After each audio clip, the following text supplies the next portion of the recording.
your chest. I want to forget it, take a breath and leave you away, away.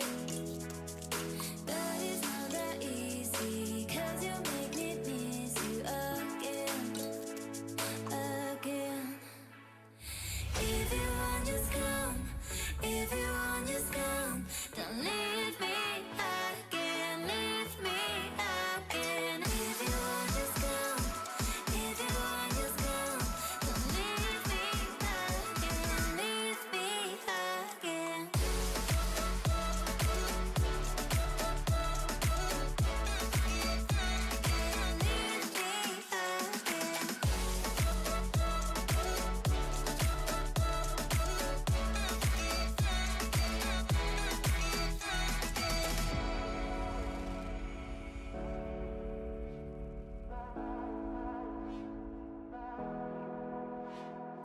There's no time for regret, but I remember how I slept in your chest. I want to forget it, take a breath and leave you away, away. But it's not that easy, 'cause you make me miss you again, again. If you want, just come. If you want, just come. Don't leave me again, leave me again. If you want, just come. If you want, just come. Don't leave me again, leave me again.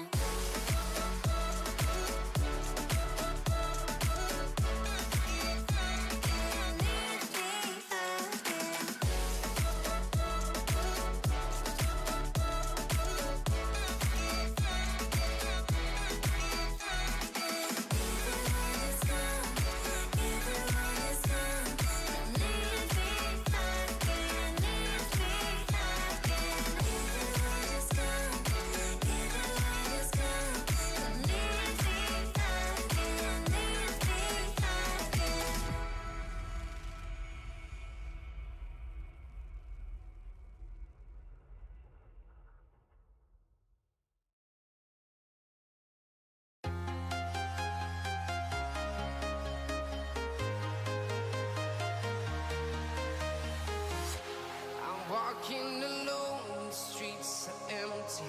The only thing I can see is my own silhouette. I'm getting stronger, step by step. The clock is ticking, but there's no time for regrets. I've been flying from town to town, from London to Taiwan. I've been all around the globe, trying to protect your soul. We are heroes tonight. We will fly above the sky. We are heroes tonight. Yeah.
town to town, from London to Taiwan.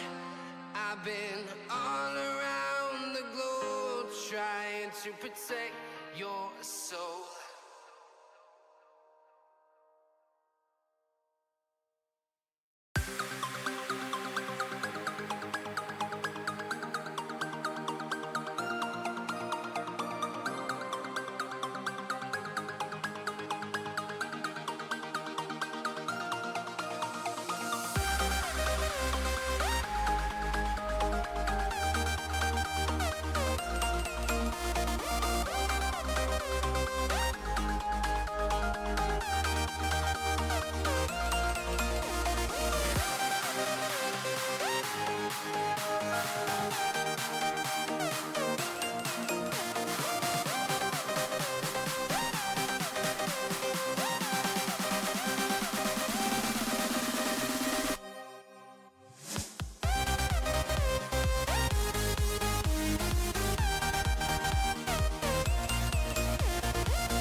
See if what's going to come to pass is our predictions here.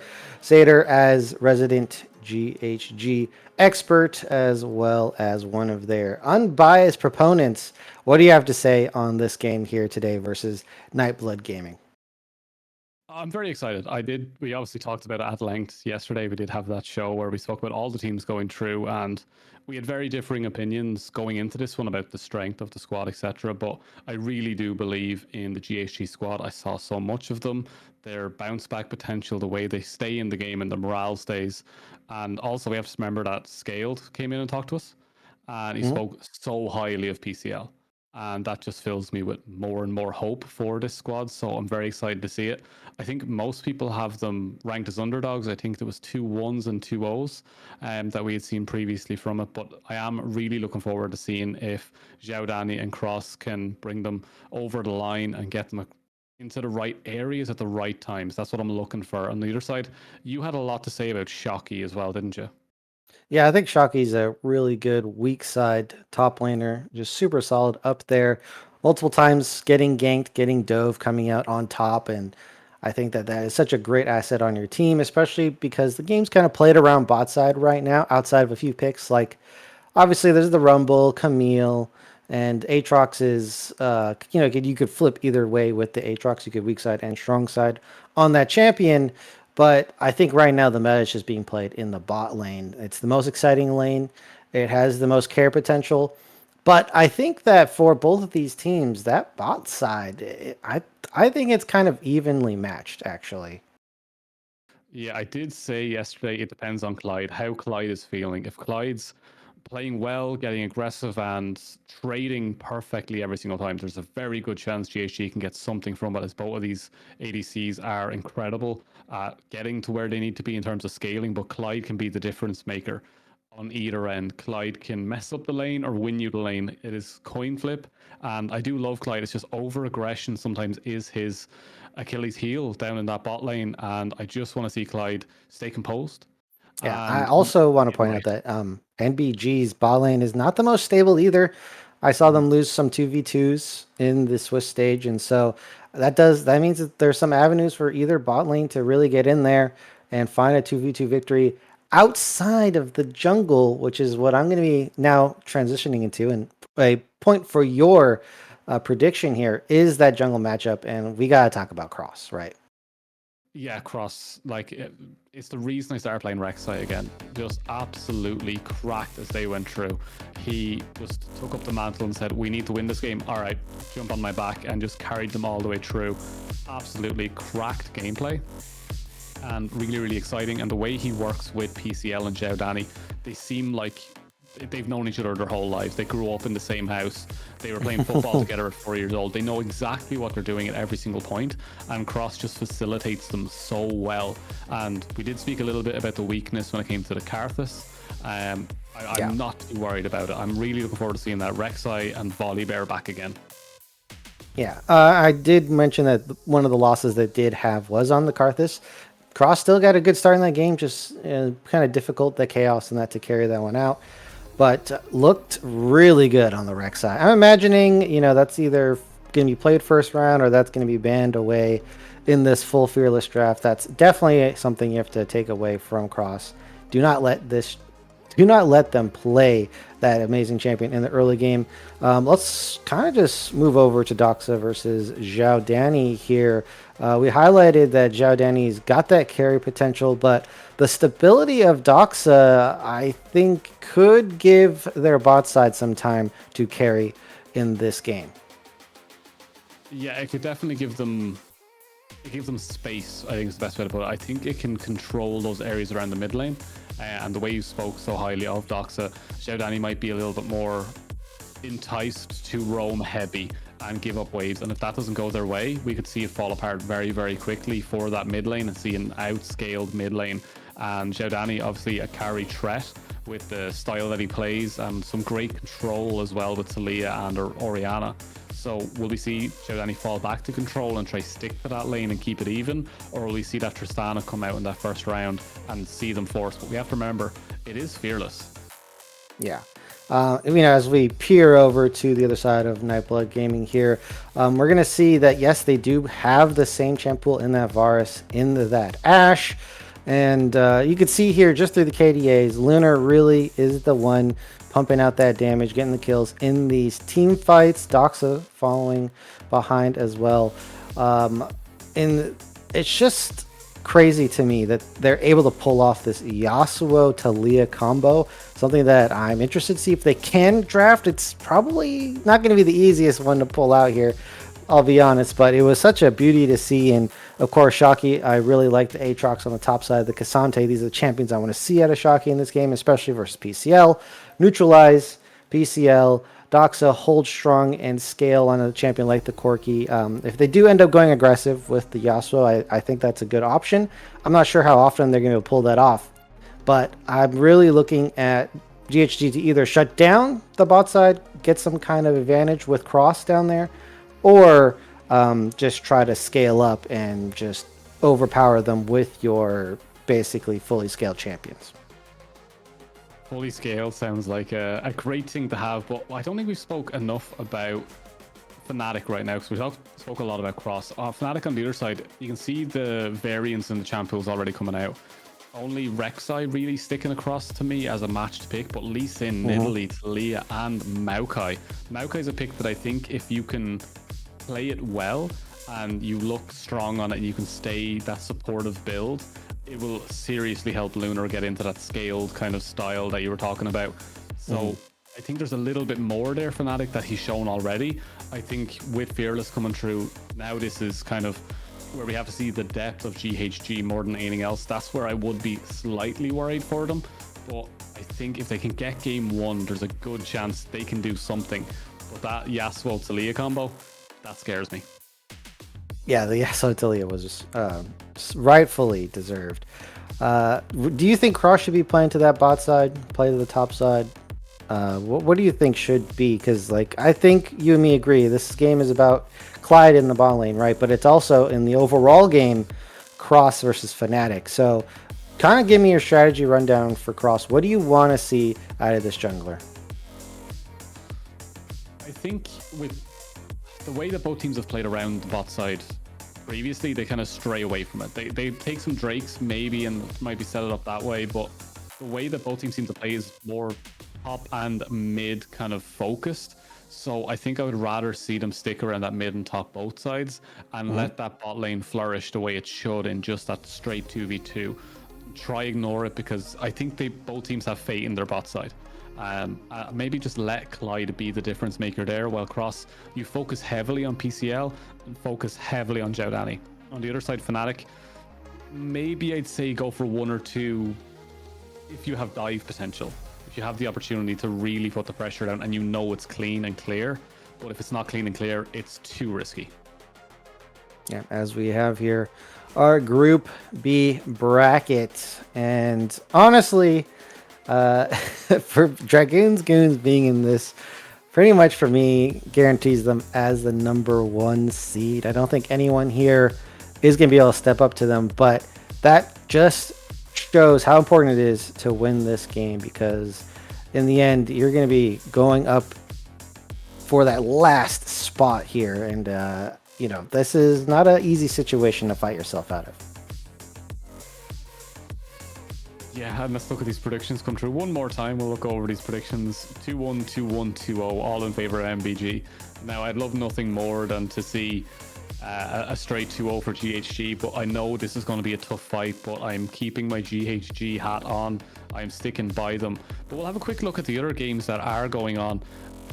I think everything else looks good. I do have Black Rock Esports myself as one of my dark horses going through, while Dragoons Goons are very, very hard to beat, but I do think people have one opportunity to maybe pick up one game and maybe, and this is like a 5-10% chance of maybe picking up two. But Pulse, that one's an easy 2-0, right? Yeah, I think that one's a 2-0 for me. Just another correction. Again, I messed up. Gave some wrong stats. Slayer is a 2-0 against PP Po. You're saying that's a 2-1 for you. So again, you're bucking the trend here. You're being a little different. You're not a sheep, clearly, Sater here. But I think right now the two most interesting games are going to be BlackRock Esports versus Gravity and NBG versus Gentle Hearts Gaming, because like these are, in theory, they should be the closest matchups of today. It should be, and it's an absolute joy to be able to cast, especially alongside you, Crims. It's been a while since we got to cast together. Yeah. We always seem to be in the same circles, but the Venn diagram never seems to hit for us, so it's very exciting to jump in with you.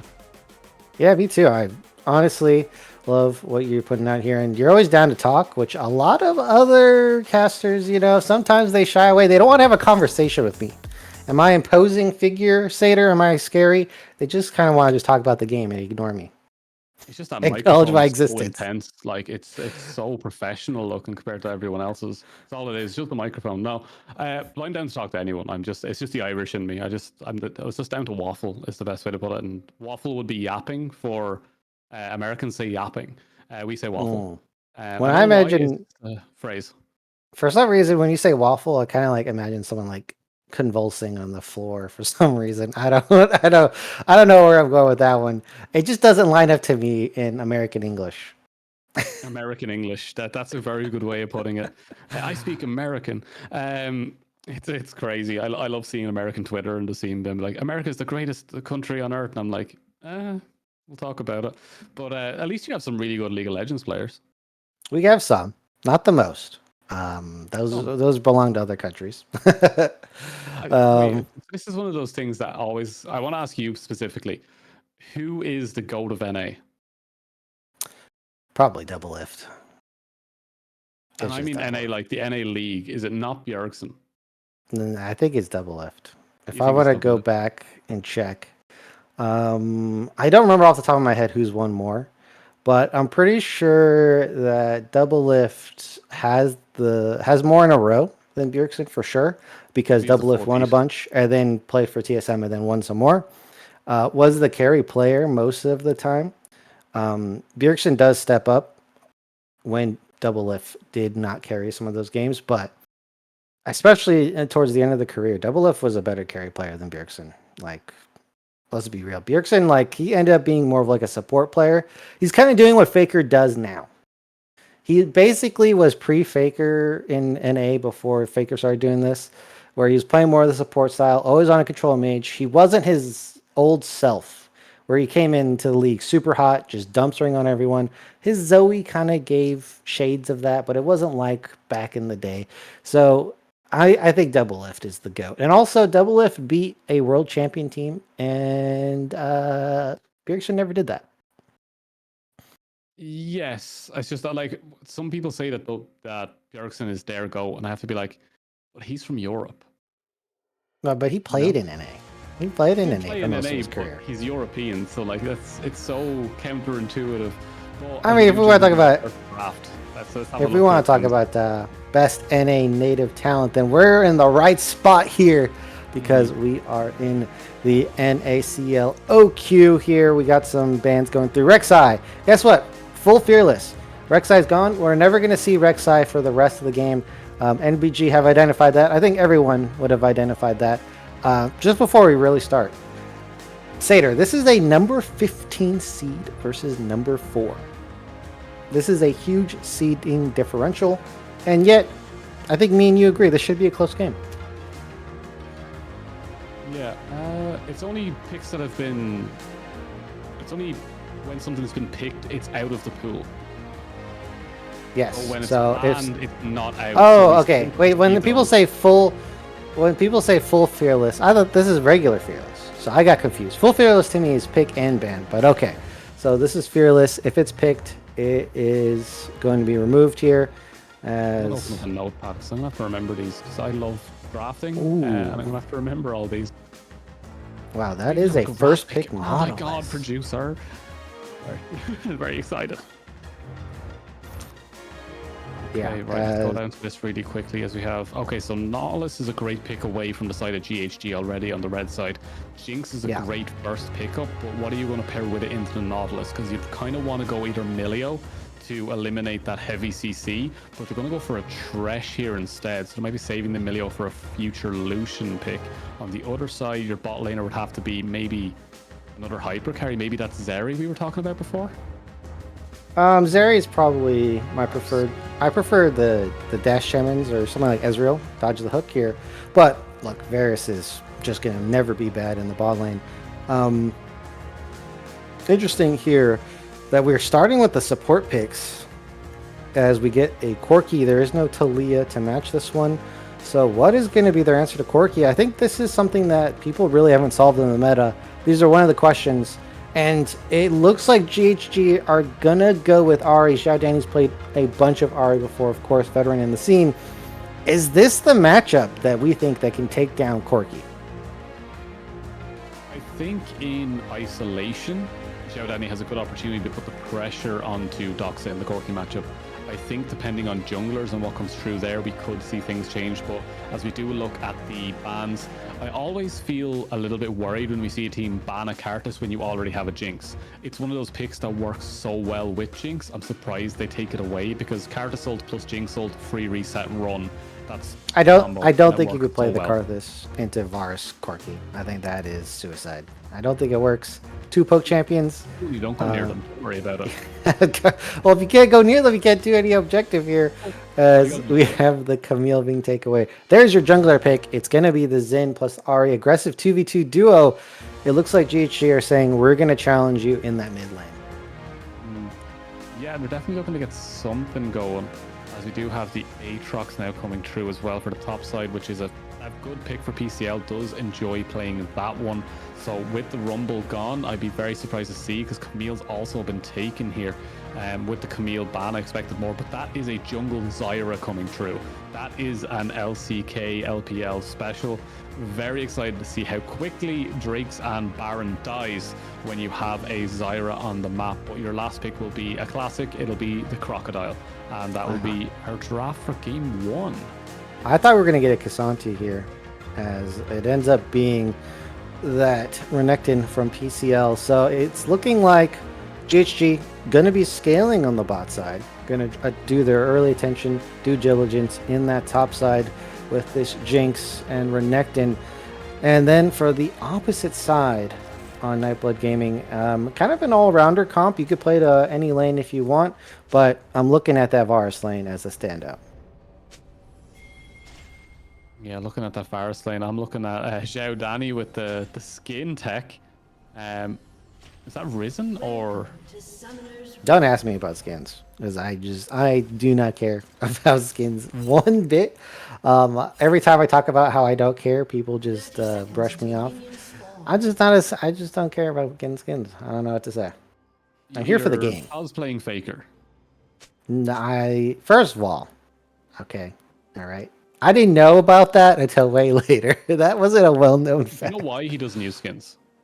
Oh, I know exactly why. And it is for competitive reasons. All his practice is on the non-skins. The animations change. And so he is someone who likes stability in the game. And it makes a lot of sense. Don't just pick the same skin over and over again. And if that's default, that is default. Yeah, so he that's how he trains. He trains with absolutely no changes to animations to make sure that he is always playing perfect. And I am one of the people that plays Jinx so much. I change skin every game to make it feel new when I know it isn't. But I do absolutely love all the Jinx skins. Do you have a favorite skin even though you don't use them? Like in terms of looks or just like animations? No, I don't really think I have one, to be honest. If anything, it'd be like one of those funny mod skins. Okay, that's fair. I do love the Cho'Gath skin with the Colosseum on his back. As we do go towards the spot side, we do see the hook already coming through for Nautilus. We'll get flayed straight back in and take a bad trade off of this one as GHG getting the better of the first one. But in the mid lane, we do see Doxa trying to get that pressure down. Shrapnel shredding through that Fox, and that is heavy damage inflicted there. Yeah, I don't think there's any reason to step up Corki if you're a mage level 1. I don't know if the new Orianna changes do anything there, as level 2 is going to be hitting for GHG first. Good sign for the Jinx. They do have more AoE, more push power in the early levels, and this is exactly where you want to be in Jinx. You want to be a level up ahead so you can get the lane control, get the push, and don't get poked down by that Varus, who went first strike on Lunar here. This is interesting. I don't think I've seen a first strike Varus.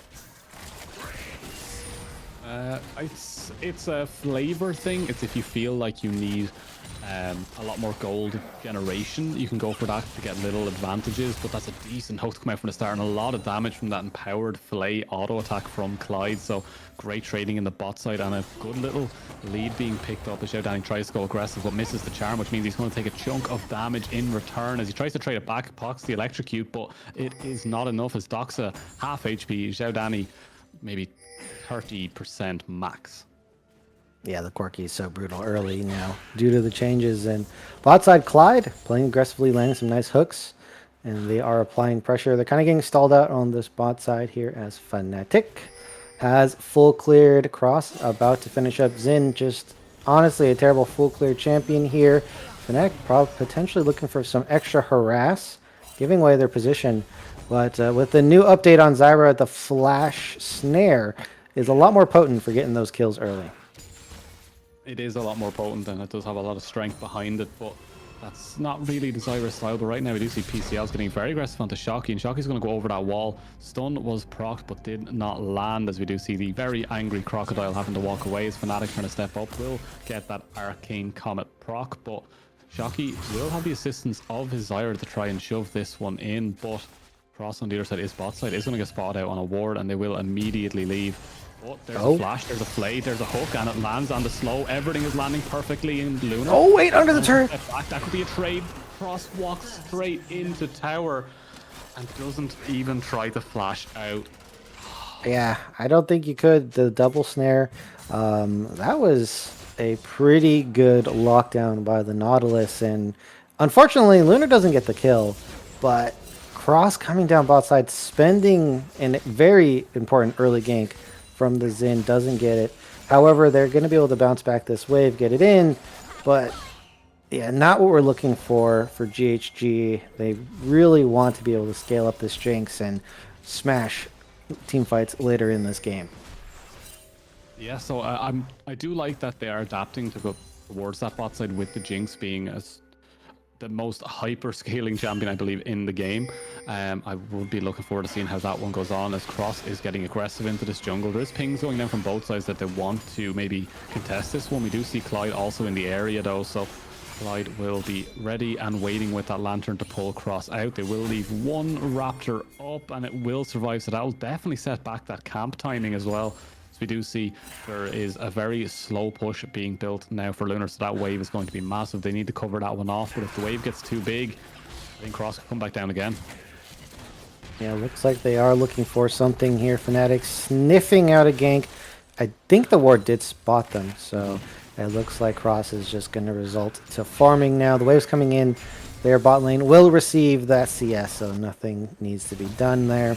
As Doxa, I mean, we just see continually, every time we peer into the mid lane, Doxa is just Gatling gunning here. Trade down on the bot side. Lunar takes a rocket, so does Devin. Clyde getting extremely low, has no summoners, so if a fight were to break out here, could be an opportunity for Fnatic. Looks like that's not the case, but yeah, so bot side really starting to heat up now as the summoners have been dropping in mid lane. Doxa in this matchup, I think, is just kind of handing Xiaodani right now. Yeah, it is a very, very tough position now for Xiaodani, as we also see missing CS under that tower as the gold lead is slowly building there. They are going to go towards these grubs, which is... there is a ward on it as well, and there's no sign of a contest, as PCL does not have prio, Xiaodani does not have prio. They're more than happy to give this one up, I believe. And is the pushing power strong enough that grubs would be overpowered nearly in the hands of NBG? I'm not too sure about overpowered, but Aatrox side laning Varus lethality damage and Corki with Sheen procs could be a decent lane for them. I think if they get 2 plates out of this somehow, it will be pretty worth it. Doxa's been working the mid lane turret. Now that's going to be enhanced. Bot lane They're gonna need a little bit more pressure to get it in there, but I think that 2 plates will make that grub take worth it. And overall, Cross did not trade anything on the other side of the map, Satyr. So honestly, it was kind of free grubs. You also get extra bonus EXP on your jungler, to point that out. And so I think it's just a free win regardless. Yeah, it could be a decent turnaround for them. I really want to watch more of this top lane a little bit. I want to see what's going on there because PCL is a little bit further behind in terms of XP, but the waves are even, so he just missed one big wave. He does level up off of that one there, so it's not too far. But I expected a lot more action coming out of PCL and Shocky in this top side. And it's been fairly quiet up here without the junglers going up there, bar that one kind of help push from Fnatic. It's been fairly dead up here. Yeah, I think PCL doesn't have flash, so Shocky could certainly look for something. But if you are Shocky, you're on the Aatrox. You know you don't really need to make anything happen to be more effective in this game. Fnatic, again, going to look for something. I mean, look, both junglers are down here at the same time. They're kind of on the same tempo, surprisingly, because we haven't engaged here. The hook's going to land straight onto Clyde, level 5, trying to get out of there. Does flash, but Lunar snipes him straight in the back. And again, they're finding a win on the bot side through the jungle ganks. Yeah, absolutely everything was burned there by the side of MBG to get that first kill onto Lunar, which will definitely aid in getting that lane back to even as he gets that shove in. We still see the slight CS lead for Devon, but that kill will definitely help them out as there is pings going down from the side of GHG to head towards that Drake. Fnatic does not have ult. Well, Cross does. That might be enough to help set this one up. We do see a plant in there disappearing, but looks like there will be no contest for the moment. Thank you, Observer, for all of that little vision toggling, because we got to see the information being passed over there that they know something is up, but do they know exactly what is up? As Clyde could be in a dangerous position here. He is going to walk in and try to get that vision down, and we do see the turnaround as well from just one, but no, both sides staying away from fights here. It's been very quiet. It does seem like both teams aren't really going to go full throttle. It is game number 1, though. I think that for... Ooh, just one missing. Clyde now in trouble, out of position. Going to throw a hook back. I guess they want this smoke. Just one is out of position, all alone. It's going to flash hook over the wall into safety, and that's just a free pickup due to positioning there. But as I was saying, I think GHD really need to find some advantages, specifically in this mid lane, because they're just letting Doxa scale up and just do his thing.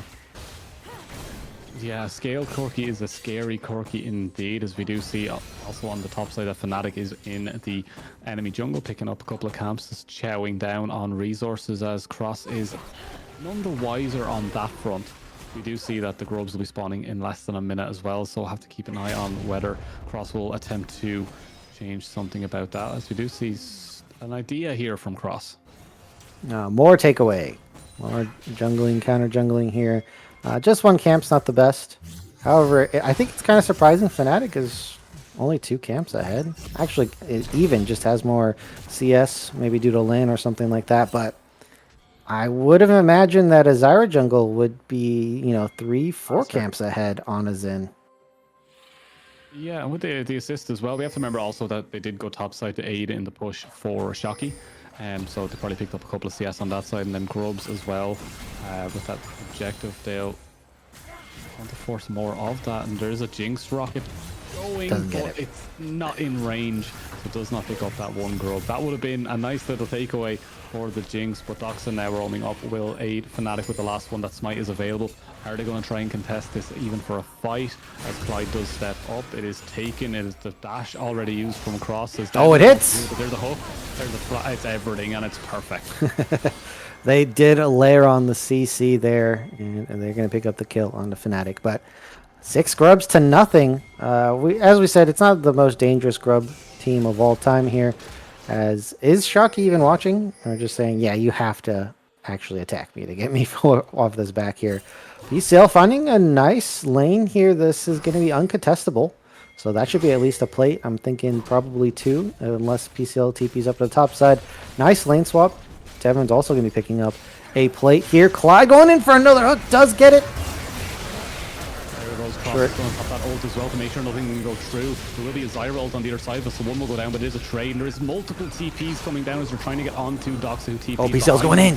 Cross way too low. PCL gets the stun. There comes the rockets. There goes the kill. And Zhao Danny will take that kill on Doxa. And that is a play and a half from the side of GHG, which looked like it was nothing.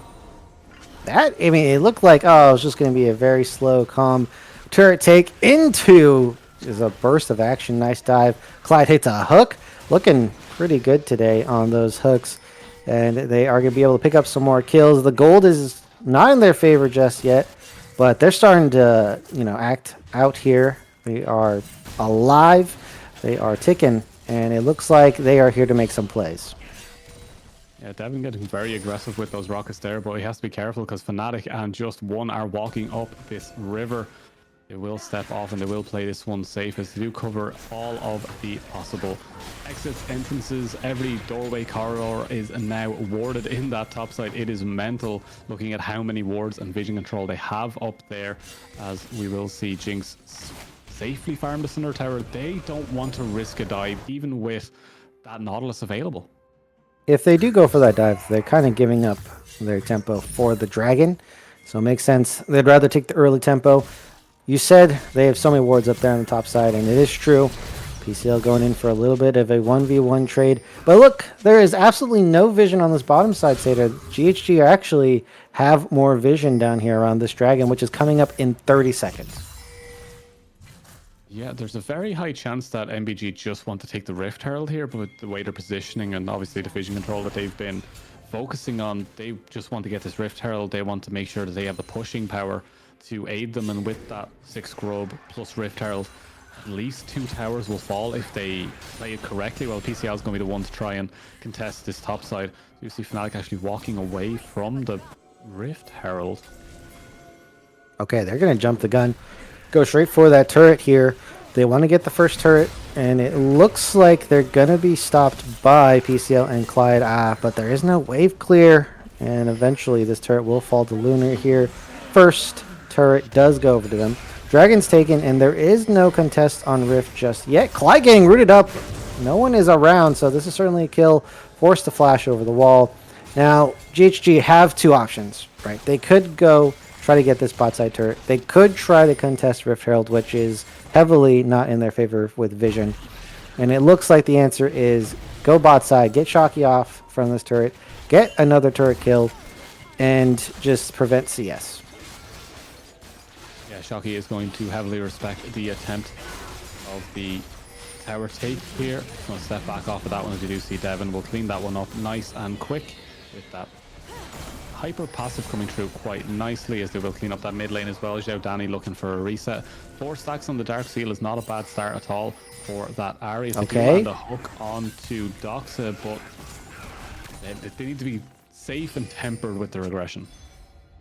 Yeah, they don't want to overforce. They did that a couple times, and Just One heavily punished them. But they've stabilized the game. They're still slowly bleeding out in gold. Looks like they're making a play here. Just One might be the target. Clyde doesn't throw out the hook in.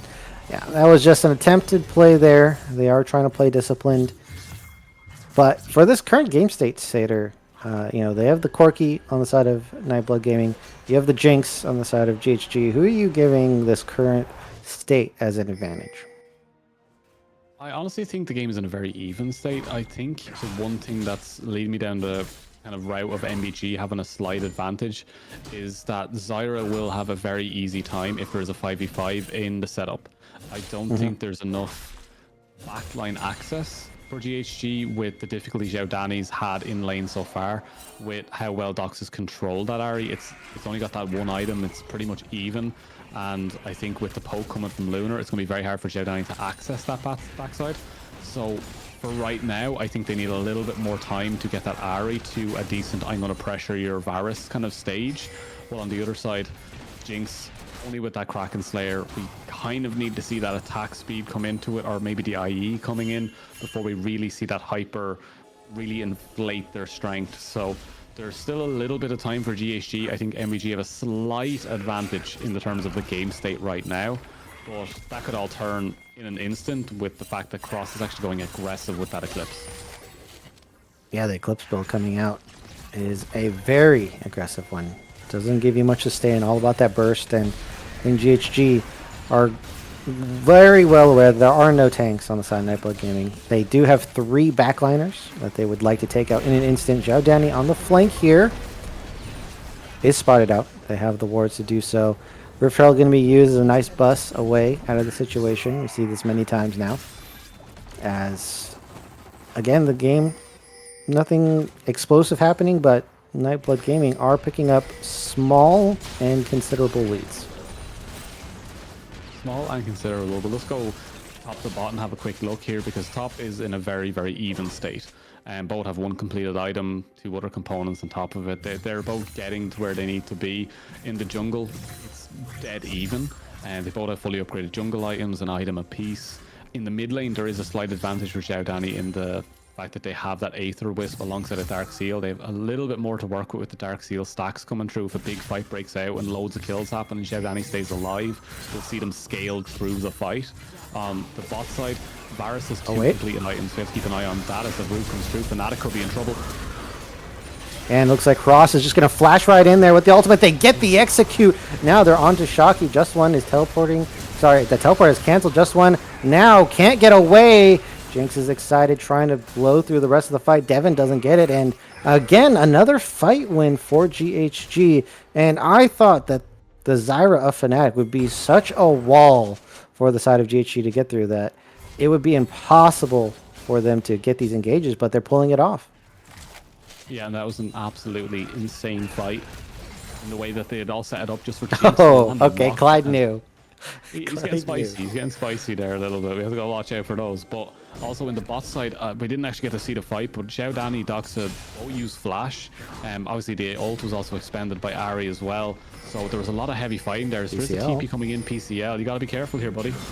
Yeah, PCL now is all alone. Shocky's here. Stun going to be used, but this is all an attempt to try to get away here, and that is too much mini CCs. The knockups landing, and now they do not have a top laner for this dragon take on the side of GHG.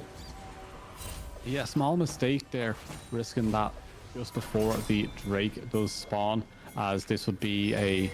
If they were to take it 25 minutes, looking for more. Coming over the wall, the Hex Flash goes through. It does not land as they manage to just get out of range, and Clyde throwing a hook back in anger.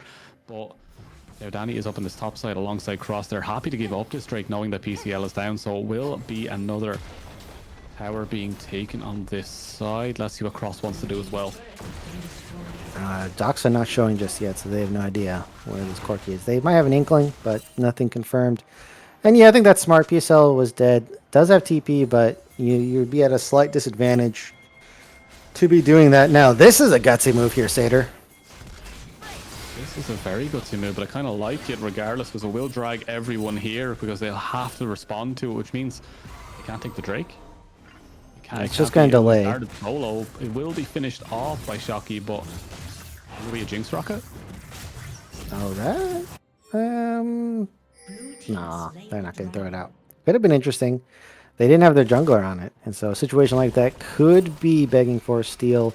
So that is going to be the third dragon takeaway from Nightblood Gaming here, and it is a interesting trade for that top turret in the end. As GHG said, yeah, we're not going to go for that. Pulling up to the mid game here, 20 minutes in, no team with a large lead. This 2k gold lead has been kind of hovering for Nightblood Gaming. They are even in turrets now, and they did benefit from some of those first bloods, first turrets. And overall, it's kind of a slow burner so far. Slow burner. Well, we don't mind that for game 1, because the spicier picks come out in game 2 and 3, and then we get to start to see explosive gameplay. So this is kind of showcasing the kind of best of controlled gameplay from both. And I'm actually really, really happy with how GHG are playing this so far. I think there was a lot of worries about how the bot side would go, and Varus obviously has a bit of an advantage in this one in terms of itemization and those cheap lethality items, but they've survived the lane quite well. Clyde has been doing quite well. He's landed some really good hooks to help set up the team. And Cross hasn't been going so aggressive that he's getting caught PCL with small mistakes. GHG are looking pretty strong so far in this game, while on the other side of things, Just One, MVG, I'm really happy with how they're playing as well. Yeah, we didn't get to see the vision. Now Doxa has been jumped on. And it looks like they are not going to be able to pull just yet. And finally, they pull through, get the kill. Nice dodge from Cross. Fnatic tried to stall at the best. Clyde going to land another hook, but there's just not enough information to go for this one. PCL still on the bot side. TP. Shockey's up here, but it looks like they're going to pull up their Alligator, as that is just going to be a 1-for-0 pick onto Doxa. And that Ari Thresh combo that we kind of have been ignoring, starting to activate. Starting to activate, and a lot of good work coming out now, but I'm kind of starting to get a little bit worried about how this future fight is going to go, because you saw everything work perfectly there and to get a great catch, but I saw Lunar walking up with those arrows ready to pierce, and that's when I start to get a little bit worried about things, because that Varus is going to be a difference maker. And once that Varus comes into it, I don't think it'll go as cleanly as it did there, because they still did a lot of damage to Cross, and that could have been disastrous. Yeah, they don't really have healing or shielding on the side of GHG, so that poke sticks, unlike other games. Cross will get spotted out here. Chalky's over the wall. They're going to commit the ultimate for the flash, and that is a nice advantage that has been accrued there. Both teams starting to gather up the mid lane here. Zhao Danny still on the top side.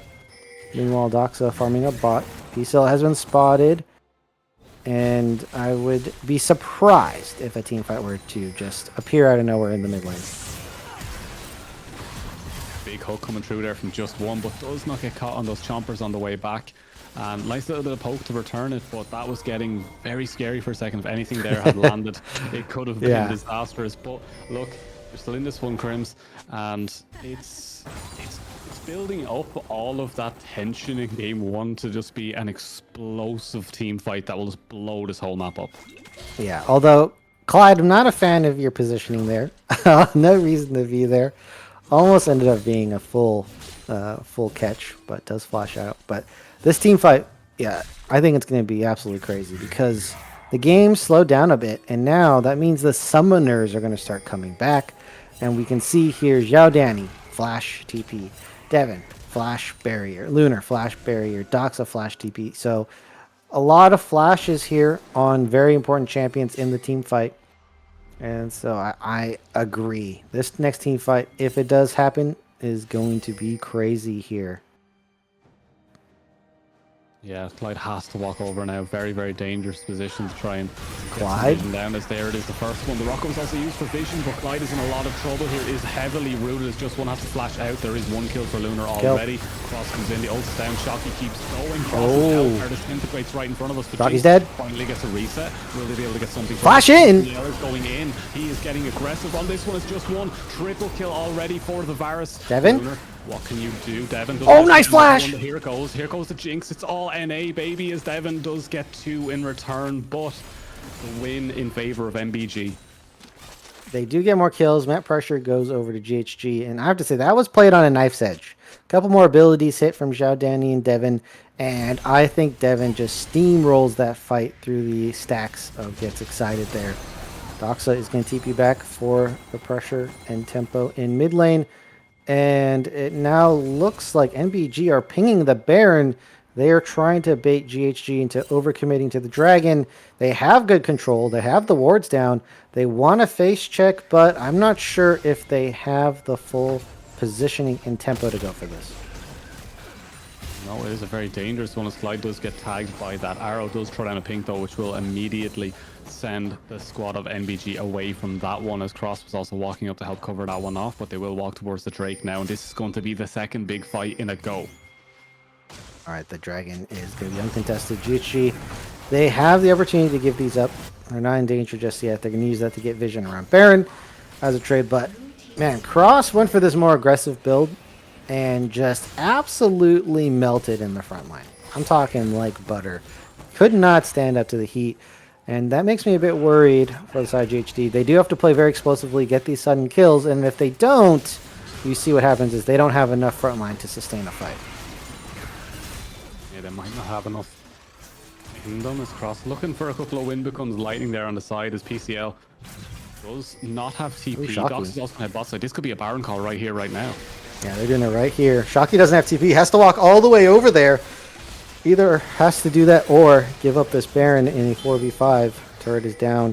Zhao Danny on a nice flank, unawares. They have no idea at this moment. If I could start up here, cross up in the front line. Zhao Danny gets a nice flank in. Fnatic still alive, but providing so much pressure and map for the team here. Fnatic doesn't get killed by the rocket, but Devin is still alive. They have an 80 carry up for this Baron. Shocky didn't TP because didn't have it. Ends up pushing down the lane, and now it is going to be Zhao Danny's backing for this defense, and that ends up being a trade overall. If Fnatic can get in, it could be a steal away. Doesn't look very likely, though. They're going to land the hook on the Doxa. Is going to try to get it out there with the Valkyrie. Does not happen. Clyde still alive, and the Baron goes down. And now we're at a very interesting philosophical question that League of Legends has had for years. Baron for Inhib, which do you prefer? The NA Classic, as some people call it. Or is that Baron for Nexus? Yeah, that's Baron for Nexus. I'm not hiding behind that. Yeah. Look, Zhao Danny does have TP coming up soon, same with PCL, and there's a good opportunity for him to help control the side lane just that a little bit better now. And with Drake unavailable, this is GHG's chance to really put a stamp on the map. This is their kind of moment to go, we need to get tier 2s, we need to get that pressure down, and we already see they're pushing heavily into the jungle. They're looking to control as much as they can. Well, Zhao Danny, we see things going down. We're actually pinging the tier 3 originally to protect that one. This should be a good chance for him to maybe pick up the tier 2, maybe apply the same pressure on the same side and get that inhib down, but they still need to force a fight off of this. Baron won't do all the work. They're overloading the bot side here. Side with the inhibitor. Very smart. Shocky has TP, though, so they have to be a bit worried about that. With the Baron, of course, they will be able to outpush Shocky. But the question is there going to be enough of defense from NBG? And they're trying to send out the skills. There's a TP coming out from Shocky. Zhao Danny's going to have to TP. Is going to do it now. Clyde is going to survive for just a moment. And now Shocky just getting absolutely exploded. Ultimate down onto this Jinx. Devin's in trouble. Pops the barrier. It isn't enough. Doxa gets the kill. Lunar is hunting. PCL on the retreat. Cross trying to get out of here. Ends up being too much of an overextension for GHG, and they get the TP flank. Nightblood gaining solid win in that last fight, shutting down Devin on this Jinx. Yeah, Devin got the reset, got to make some distance, but just one with the flash. The Nautilus will help cover that one off and will help pick up that kill onto the Jinx. And once that happens, Zhao Danny even tried to come back over the wall in assistance. Does get the charm and the orb straight onto Fnatic, but cannot do enough as Doxa is just walking forward. Lunar is just walking forward. The Zyra isn't going to be the main damage dealer there. It was a really good attempt at a play, but Shocky's TP changed it. Shocky, I mean, got the turret as well, so Shocky, despite the scoreline, I think playing the map pretty well so far. Got the inhib, got some turrets on the side, doing excellent job, and I think that is to be expected. Regardless of the way the game is going, the goal lead did kind of shorten a little bit after that Baron and into that next play, so there was something happening that was good there for GHG, and they still have that Baron buff for a little while longer. We'll give it another 12 seconds or so, which means they'll be able to shove out that mid lane at least, but it's that Drake in 40 seconds. It's the next major objective, and the next one is soul point for either team, so you know both teams are vying to get this one. Heavy pings, they need to get rid of that pressure in the bot side. There's still 2 more super minion waves crashing into that lane. PCL has TP, so does Doxa. They're matching in the top side. Yeah, I think Zhao Danny has this game cut out for him because you have to find a flank on this Ahri. You don't exactly have the pressure on this bot wave. You do for now, but someone will come to match eventually. And it's all about finding that flank, right, Satyr? You have to find a flank onto these squishy backliners. Lunar now has the Veil to protect themselves, and so that makes one less target or just a little bit more difficult to reach this Varus, who is, again, providing so much lethal damage here.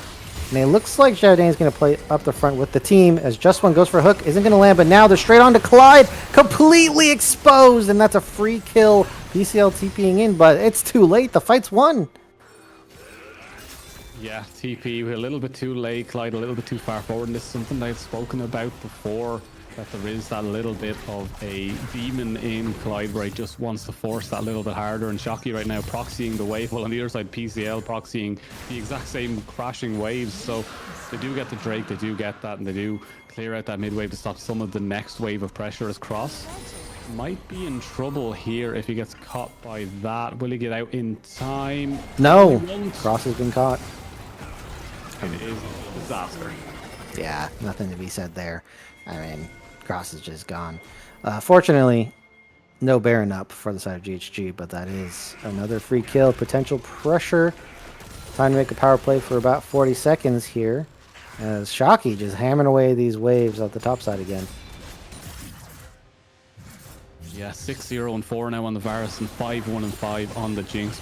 Over that 300 CS mark. They are eating resources constantly as Varus a little bit closer to full build. We still see that pink arriving for Devon, as we do want to see them go back and get those completed items and see what they can do. But LDR, IE, all completed. 800 to 1,000, 1,600 to 1,000. Yeah, not that much far ahead. Item? Not that much far ahead. Thinking about what to buy. He's thinking about what to buy. Hold on. Yeah. I mean, Jinx is still going to do more damage in a team fight. In a burst scenario, Lunar's going to have the advantage. So I think that, you know, it's kind of preference here for AD carry situations. Doesn't seem like any AD carry outdoing the other. Shocky, again, trying to find a flank here. Just one up in the front. Has been landing some very nice hooks to start team fights. Clyde throws that one. Trying to get some space. As this Baron is now getting surrounded by the members of NBG.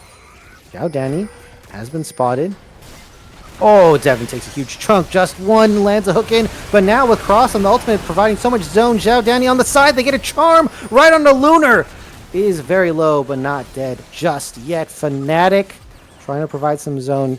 They're not getting into this area just so easily. But that is a nice pickup onto just one. Baron's up now. Are GHG going to go for it? Are they going to try to win the game right here? They're very, very apprehensive of actually starting this one up, but there goes a blue trinket, so we might see this one started up just in a couple of seconds. They will be stepping off, though, even with Lunar being recalled. They should have been starting that immediately, but they will go for it now. Fnatic looking to walk forward. There's another blue trinket, 3 in a row. Oh, PCL! PCL gets the kill, eliminates the jungler immediately. Doxa will now be able to eliminate Xiao Danny, but no, gets away, uses the spirit rushes and makes that distance as they're going back towards the Baron. Third time's the charm. Yeah, this time they don't have a jungler. They find the pick just barely. Xiao Danny has the TP out of there just to stay alive. Looks like it's going to be contested though. Doxa coming in here on the TP. Devon's been chunked out. They're so close. 5k HP. They just need a little bit more. Clyde going to land hook. Cross is going to go down. And now they don't have a jungler. This is a complete toss-up. PCL doesn't get it. In fact, it is going over to Devon. Somehow finds it. I think the zap might have come through, as that was a very tricky situation. GHG lose a bunch of members, but they get the Baron. That was crazy, crazy, crazy. There's so much to break down from fight 1 to fight 3. But the Baron does go over GHG. That's the most important thing to follow from that one. They do manage to get it. They still didn't take out Lunar. That bounty still sitting there, waiting to see what Devon's going to go for on the other side of this one, as there's a BF sword sitting there that's probably going in towards a Bloodthirster. That would help keep them alive. There is Guardian Angel coming out for 2 of them, as it is Nautilus and Zyra building those. Fnatic going down in that fight though was PCL carried that one. Yeah, they just couldn't find him on the map. Walked straight in. PCL now has the Baron doing a push. Trying to attract attention, I'm assuming, for this upcoming Dragon. If NBG get this, they do get the Soul. And Xiao Danny on the other side, and I would say not quietly, doing amazing on this Ahri. Finding a bunch of picks, a bunch of angles. Also has gone deathless. And it is looking like a very much classic double lit versus Bjergsen potentially situation here in this game. Cross joining up with mid lane, 4-man push up the middle, Nayram style, as it looks like the defenses are going to be mounted here. PCL 1v1 with Shocky. As 20 seconds away from this Dragon, I think GHG have the advantage. GHG with that Baron have the advantage. The Drake should easily go over to them. I'm saying easily. There's always an opportunity for a steal when you have that Syra. Big arrow coming through, but will not land onto Devin. The priority target here, as it were, as PCL is now in a lot of trouble. Has not popped that Dominus just yet. There it is, but there's the return. World Ender versus Dominus. Who wins this one? Is Shocky looking so much more comfortable. PCL looking to make space. There's a lot of fight happening in there, but Shocky will get that kill onto PCL eventually. He's just making it so hard for them, but Shocky gets it, has TP available, has flash available, can get to this fight. Right now, there's a heavy push on that mid lane. They're just going to take the streak for free. Is they're going to prioritize that mid lane. Xiaodani is going to try and hold back one of those mid waves, as it is just that single solitary minion for them to try and get that one. There's pings going down heavily towards that bot side as well. This is on a cliff, and they're hanging off the edge. There's no defenders in the base, and one minion is enough. Looks like this inhib is next up on the chopping block. That one's going to go down as well. Shocky finally making headway on this top turret. That one's also going to fall. GHG, no way you let another one go down. It'd be so hard to fight back in this game. Clyde trying to start something up. Crosses on the side. Fnatic's just blocking the Xin from making an entrance here. And that's another inhib. They couldn't fight their way through. PCL still down. And now GHG, this is a hard position to be in. Tough position to be in. 2 inhibs down. The team fight has to go in their favor. They're looking for Shocky, but will step over that wall comfortably. TP from the back. PCL is going. This is kind of a Hail Mary here. Lunar, wait a minute. Lunar's been cut off from the team. Stun's going to land, but it wasn't empowered. A very quick one, channeling away, and now they're going to get the return fire here. Devin does get excited, and now it's going to be cross in onto Doxa all alone. Charm going to land from Zhao. Danny doing so much in these games, holding GHG so strong. Another kill. Devin again going to get reimbursed with energy, and it just ends up being a 2 for 0. Or sorry, 2 for 2. Shutdown goes through, so a good chunk of money does go through for that kill onto Lunar, so they do manage to pick up a nice chunk of gold from that one. But there's still that 3k advantage. It keeps coming back and closer, and GSL are closing the gap, and then once again MBG just open it up, and it's so difficult from this position with those 2 inhibs. Any other time, if those inhibs weren't taken, that would be a straight push down mid. They're feeling comfortable, they're feeling good, but because of that pressure on the sides and the mid lane, they have to back off, and it is so difficult when you're missing inhibs. Yeah, the Dragons are even, but Nightblood Gaming, the double inhib take is providing so much for them. And right now, it is going to be on GHG to try to weather the storm. 1 minute 30 away from a Baron, and I don't think the inhibs are going to come up in time. Satyr, I think this might just be, the free ride Baron into the next Dragon into a win here. It might not be so free as I'm saying, but that would be the logical conclusion here. Who cares about conclusions? It's just a great game. It's just a great game, Crims, regardless. And I honestly, no matter how this game goes towards the end, GSG, they've made me proud. I'm very, very happy with how they've played this one. And I can't give them enough praise so far. And PCL, some of those flanks have been disgusting, eliminating key members, or at least getting them into positions where they can be. Yeah, I'm just looking at this bot lane, and it's just look at Lunar's item. Throws some plants and it pushes. Look at Lunar's item here. Has purchased the Arm Seeker, so that should be 1 Zonia's for the next fight here. Could be massive to stop Xiaodani from getting a very important kill onto this Varus here. Fnatic walking up, they're making their way towards the Baron, clearing out the vision together. As we're just waiting on bated breath for this fight to come up. Oh, they're all tense right now. Xiaodani has TP, just one walking out. They're going straight onto this Jinx. Devin is out scot-free due to the Lantern. They get the wave prile. Gonna walk straight back into this Baron here, try to bait another fight. But they are down a Nautilus ultimate here. They are on vision. They might not be as safe as they think. TP. Oh, Xiaodani TPing on the flank. No idea. Completely free, but the Baron might be going down.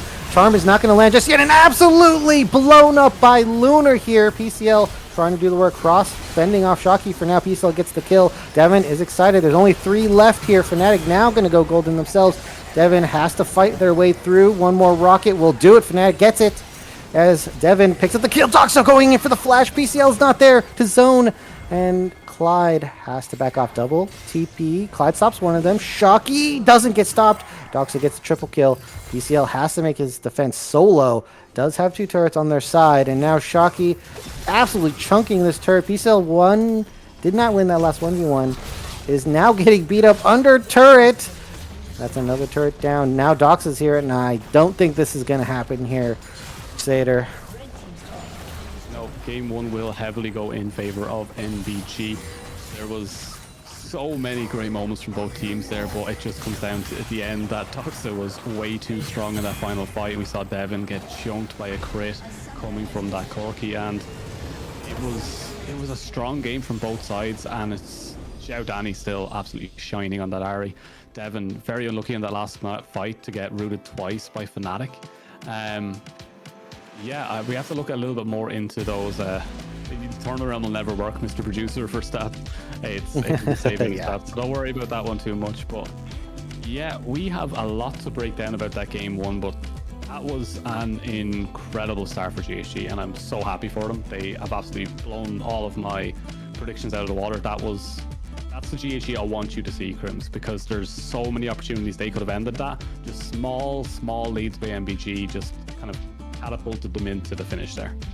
I think this is a butterfly effect here. I think if Cross and that bot lane gank, if that goes better, if that goes well, that game might have went entirely differently. That's how close it was at the end. As we're going to be sending this to a quick break, and when we're back, we're going to talk about the game and hop into game number 2.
all my life, all my one time from side to side.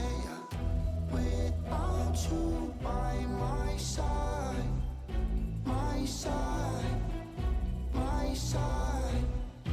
Without you by my side. One time from side to side.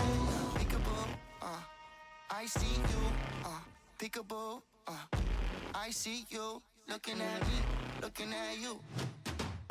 Hold up, where you going? What you doing? Who you seeing? What you need? What you want?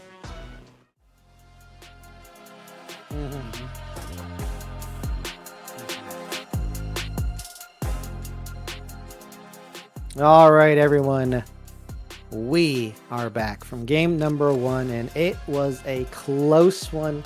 We definitely thought on this desk here this would be a very, very close matchup, and I think game 1 is proving that to be true. Unfortunately for GHG, they did not win game number 1, and BG did. And Sater, we're going to need to talk about how that occurred. I mean, there's a lot of things going on, but let's just try to cut it down to the key details. Yeah, Baron's an NA mess. That's pretty much what happened. No, honestly, there was small leads built up over, and Grubs really helped out towards the end, and really allowed for PCL to get heavier pushes on those side lanes. And I think GSG didn't have enough in the tank to be able to deal with that side lane pressure, as PCL did fall behind in that Renekton matchup when you kind of need that lead. And mostly it's that bot lane gank. If that had just went a little bit differently, we might have seen GSG completely dominate that bot side, and it might have changed up the entire fabric of the game. So as much as I want to give full credit to MBG, they did get that small lead that just catastrophically affected the rest of the game, the butterfly effect. But GHG not down and out. We do have Fearless, and now it's a kind of a test of who has the deeper pool, who has the ability to pull something out that they don't expect. Yeah, I think for GHG's side, Doxa not being able to play the Corki is huge. That matchup, in terms of like laning, way heavily in the favor of Doxa. And Zhao Danny had the counter pick there with the Ari, and was able to find flanks and picks later in the game. Was kind of just sitting mid lane doing nothing. They paired it up with Zen, not the best mid ganker, but still can gank the mid lane. Just never was able to put it together just because the trading, Doxa heavily trading into Zhao Danny there, making it impossible. So decided to look for bot lane there. I think that in terms of the top lane, PSL was doing pretty good for most part, but near the end, just kind of ran out of the steam based on the champion. So if these games are going to be going long, and we don't know if that's the case yet, but if game number 2 were to be GHG's win and it goes long, I think we should see an adaptation to be more forward thinking in the draft, Sater. What do you think about that? Forward thinking would be, yeah, I think PCL, for everything that did happen in the top side, I think Renekton needs to be a little bit more aggressive, and I think Cross needed to get there a little bit earlier than when he eventually did go towards that top side. I think Fnatic got the better kind of angle on that top side, helped that push in, gave PCL a really good back timing, and really aided in that lane. And yeah, I think Zhao Danny and Doxa now with Ari and Corki gone, if Talia is still banned and Tristana is still banned, I'm not sure where they're going to go. Zhao Danny, I'm expecting an Oriana, but I'm not expecting Doxa to go back towards that Azir if it is Ori, or that Yasuo if they don't have Talia. So I still think there's some things up in the air about that mid lane that I'm not too sure what's going to happen next. And I think aggression is key for both of those mid laners. I think both of them thrive in excelled lanes where they can get advantages. And Cross, the Jin Zhao did melt like butter in those later fights. The Eclipse build, maybe it was a little bit egregious on his behalf to think that he could heavily trade. And PCL getting flanks in some of those key fights was really, really important. But I think I want to see more from Cross. And with that Rek'Sai being taken away, will we see him revert back to that Volibear Trundle and just attempt to further influence the game in that tank style rather than that aggressive wind becomes lightning monster that we do see from Jin Zhao? There's a lot to talk about, and I just want to get back into games because that was a banger game one. Like, that was probably the best game we're going to see out of this weekend when it comes to it. And I might be wrong because I think you're going to cover some games tomorrow as well. I think you're jumping in for a few of those. Yeah. But if you can beat this game one, I will definitely be tuning in for that one. But right now, that was the best game I've seen so far. Yeah, that was exciting. It was close right up to the end. And the team fights. GHG really, for me, seemed like the more chaotic team, more willing to make plays on the map. And NBG, they're kind of like the, gradual but consistent small wins for that last game, LCK. right? Yeah. So I guess you call LCK style, but they got a turret here, they got a flash here. There's constantly up that 2K amount, and there's some moments where GHG like outperformed them, and then the next exchange would happen, and then they would get another slow incremental advantage again and again and again.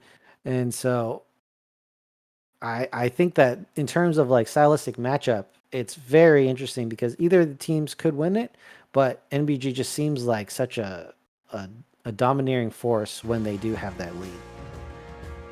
Yeah, the lead is what is important, but the bans we are kind of expecting to see the Talia, Skarner, Tristana, and Ashe going to be taken away immediately from GHG. They don't want to see that come true. So an ADC ban to start us off. I'm not going to complain too much. I don't expect Triss to go through. I don't expect Rek'Sai to go through. And K'Sante should be top tier here in this second game with that top lane pool already being kind of hurt a little bit into the K'Sante. K'Sante is so good into Renekton, or so bad into Renekton, so bad into Aatrox. They're kind of what they pick into it most of the time, but Ezreal and Ashe being taken away. This, remember I was talking about yesterday on the show, I was saying, let's ban all the ADCs and let's see how deep your pool goes. And right now, GHG are listening to me, but if they lose, it is completely on me and I will take the blame on that one. But Skarner being taken away, Rek'Sai is gone, Talia is gone, another big pick. Will they take away the Tristana from Xiaodani in that first pick? And they will, so that is gone. Well, I'm not expecting a first pick Nautilus here. Varus is open. We Varus know is that banned from the NBG previous can't. Oh, okay. Sorry, Varus is banned as we have the Rumble being taken away this time. Okay, I just realized. Yes, so if it's picked as for both sides here, Rumble is going to be picked up on top lane. I mean, this champion is so strong up on the top side. There's the K'Sante. K'Sante doesn't win this. No way in hell does K'Sante win this because Rumble is just that strong. But it will offer you that frontline / diver in the mid-game team fights here. Kalista going to be picked up. Now, this is a very strong meta champion right now, Sader. I'm sure you're aware of that. And this is screaming to me that Lunar wants to take over this bot lane. Yeah, I expected the Orianna to come through. I didn't want to cut you off when you're talking about Kalista, but I fully expected Lucian Milio or the Orianna to come through from this one. I think the only other thing jungle-wise that would work here is if they go for a Jarvan. If they can take a Jarvan here in their later phase, they will have an incredible team fight potential. And then if Velios ult to top that one off. Why is the bot lane so sad looking? Just two emos. Very depressed bot lane here. Leon There's getting the picked up. sun. Look at that. A bit of life down there. Wonderful. They're trying to brighten their days. I don't think it's going to work, though. I think Jarvan would have been more advisable if it wasn't Kalista who could just hop out of the pit. But nonetheless, the Orianna J4 Rumble combo is just so good. Braum going to be banned. Probably one of the best melee peelers for an engaged champion like Leona. Interesting enough, you could still go something like the Emilio because you can completely cancel out the ultimate from Leona. Still going to be weak to those knockups from K'Sante and Kalista there. Kindred going to be removed, so they want to be able to use their Orianna Rumble combo. The way this draft's leading, Cross has to pick an AD jungler. No way around it. J4 is up. Are they going to go for it? Yone is an interesting one for that mid lane matchup into Xiaodani. Doxa looking to get aggressive. It might not be the Yasuo, but the Yone will make an appearance. The other side is going to be Poppy to stop dashes. Oh. That is an intelligent pick. Everything on the enemy team so far has a dash of some sort. That is an absolute drafting masterclass. Don't forget to check out Pro Drafts in the see it pop up. Don't worry, it's also going to be in the chat. We'll give a shout out to them later. But Trundle for the jungle coming through. Jarvan was sitting there. It was just sitting there, but it's too heavy on that wombo combo, I think. Sometimes you got to come back a little bit and go, no, we just need something a little bit tankier. But they're going to go for the Karthus here.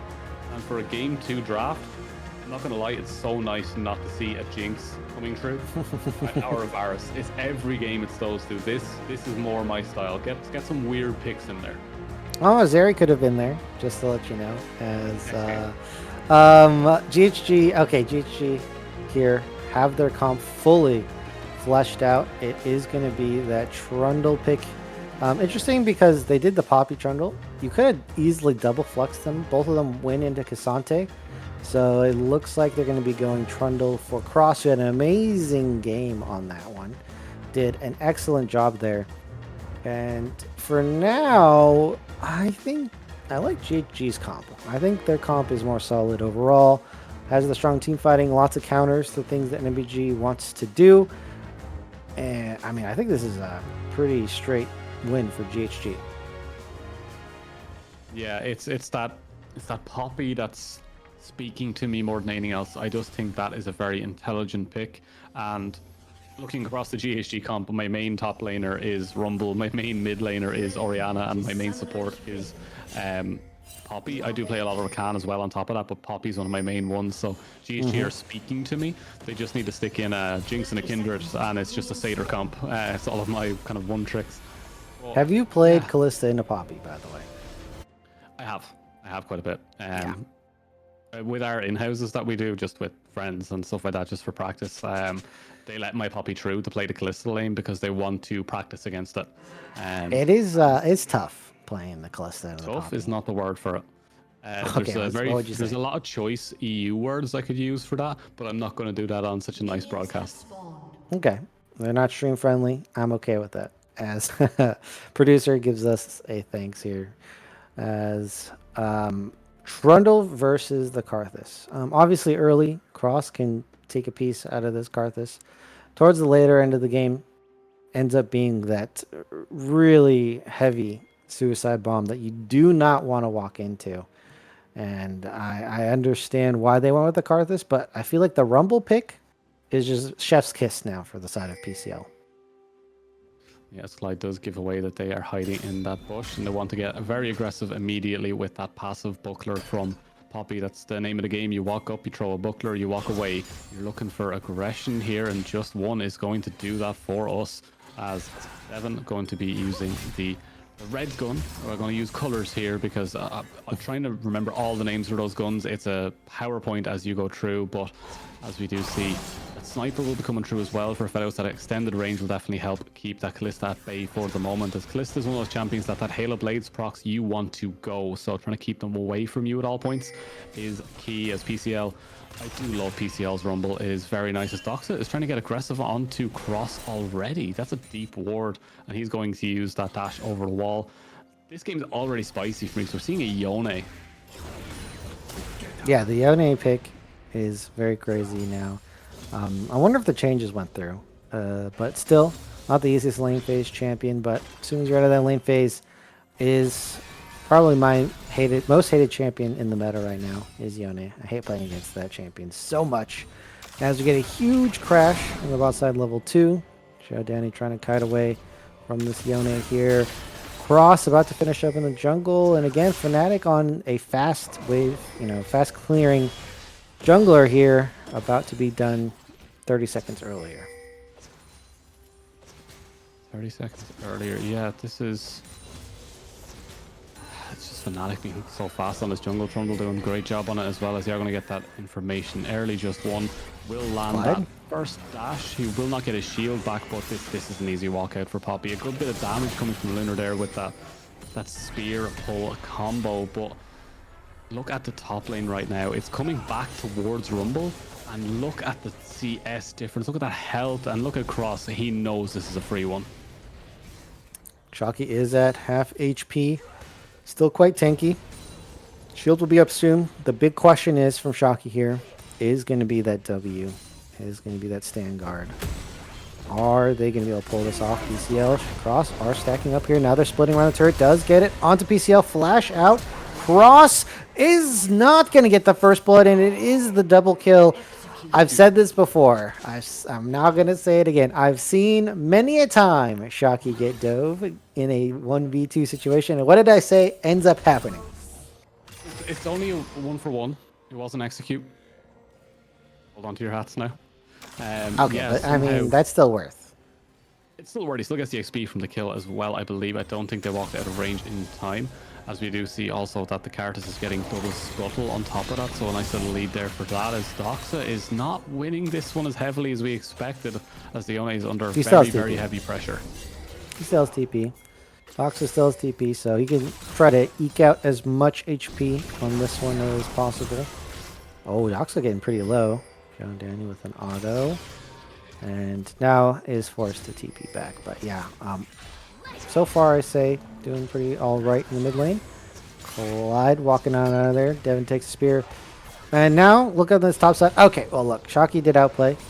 But not out of it just yet, because this is a massive CS lead that Rumble tends to do. And now the bot side, just one going in. Clyde dropping low. They're laying in the spears. Ren doesn't get it. Clean's going to be blown to block the shield. Knock up from Clyde preventing it. Lunar does not have the Ren though. They'll try to get more damage. The stun into the wall just stepped up a little bit too far, but it doesn't matter. They're going to get the kill. Devin forced to flash away, and now Cross is here. She'll pick this one up. Just one is now going to fall. I thought that would be a 2-for-1 trade. As top side, PCL picking up the kill on the Shocky. So it looks like we're getting a bit of a trade of sides here, Sater. Yeah, both junglers were down in the bot side, and it does end up being a kill for Cross, which is a very, very big pickup, as Cross is looking to be power farmed and very far ahead to start this one off. His Danny is just weak. He's getting his health back in the base, not to worry about that too much, as we do see Clyde. Will he spot out this Drake? No, he won't, so it will be a free Drake going over for Fnatic on that Cartus, and it will be the Grubs will be the focus for GHG on the other side, as they have no idea that this Drake is being taken, and Clyde is just hovering around the back of this. That could be a collapse if Clyde does walk into that river, but nope, just gonna chill in the jungle, as you don't see a lot of poppies do these days. They're more support heavy now. But yeah, it's a good Drake to pick up at the start. Infernal, always that extra little bit of damage. Just PCL is heavily controlling this top side. Yeah, that's so brutal. And the fact that Rumble gets MR reduction in the kit is just illegal. Being able to like a do word. that. Yeah. As Doxa here, surprising. Doxa looking really good on the Yone in these lane phases, managing to keep it even. Yeah, Orianna is more designed for control, and right now Doxa is just pressuring that Orianna constantly, with picking up small CS leads here, as Xiaodani is more than happy to kind of give up that pressure in a way, because you're just designed to be a late game menace. You're there to press R and just watch 4 things fly into the sky. As right now we're going to see Devin fly into death, as he is not going to be able to escape from this one, as the Cartus also will come down and finish that one off. They will hand that kill over to the Cartus, as yeah, the lethality route also for Devin right now, probably rushing into that collector, but that death will set them behind, as that will be a free lane for Lunar to push, and they should be able to get a plate as well off of that one if they so choose to. Yeah, it looks like this bottom's going to run away with it now, losing an entire wave. Devin is in dire straits. PCL, though, doing the reverse on the top side. Shocky's still in trouble here. So we'll see, can this Rumble carry the game? I think, in terms of the champions, to position quite well. Lockdown on Looter makes it very difficult, as everyone's going to say, oh, whiff. But, I mean, that one's for the wave. That's just trying to get a wave pushing. Yeah, not like a good sombrero to get us going in the mid lane, as Orianna does want to get back with a good recall in. Same with Doxus. He's going to match that one with just the same energy, as mid lane is... It's one of those games where you kind of enjoy it as a mid laner, because you're just worried about farming more than anything else, and you're just having a good time.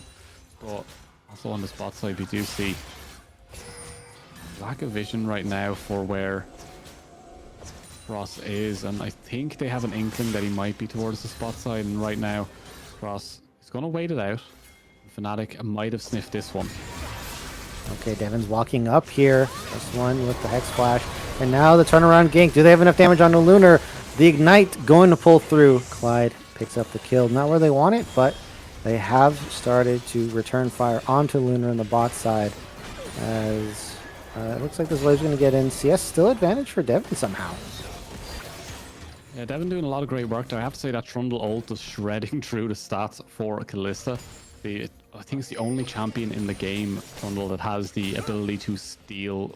Necessarily, it's gold. He's actually stealing. He's stealing worth from you, and it's a very interesting ult. And if it hadn't been 8 years ago that Trundle was released, I believe, if it was new, that everyone would be screaming that is busted. But regardless, Trundle very, very strong in the current meta, can absolutely obliterate some, especially Cassante pre-ult. Trundle's so good into that one if you can get a pre-ult. But right now, Doxa looking to just get a plate, while Danny not going to try and put that damage down. He's just looking to make sure that he gets that CS, and it's a 10 CS lead right now for Doxa. How do you feel about this game so far for the side of both sides, I guess is the best way to put it? So I think right now it's a bit even, especially the fact because a lot of GHG's lead is in PCL on the top side. And the thing for me is, like, if there's a huge fight in the next couple of minutes and PCL's there, that's going to be a huge win for GHG. But if NBG are able to navigate around that and they don't fight around this rumble, eventually, you know, the more damaged focus roles like the bot lane, like the mid lane, start to come into effect, and that's where they can start having advantage. I know Callista is not seen as a scaling champion, but if they can still continue this lead in both lanes, the longer the game goes, I think NBG will be happier because it's buying so much time for a champion like Yone and Karthus. A lot of time for Yone and Karthus, and even on top of that, Callista. Oh, they have to get out of here. That's a fight. Fnatic's in trouble. Doxa's in trouble. BCL does land an ultimate, but it's not going to lead to a kill. Unfortunately, they just don't have enough CC. The steal away from Doxa. Cross, not able to get the smite. Yeah, now that we're looking at their topside composition, they can't really hold anyone down for too long.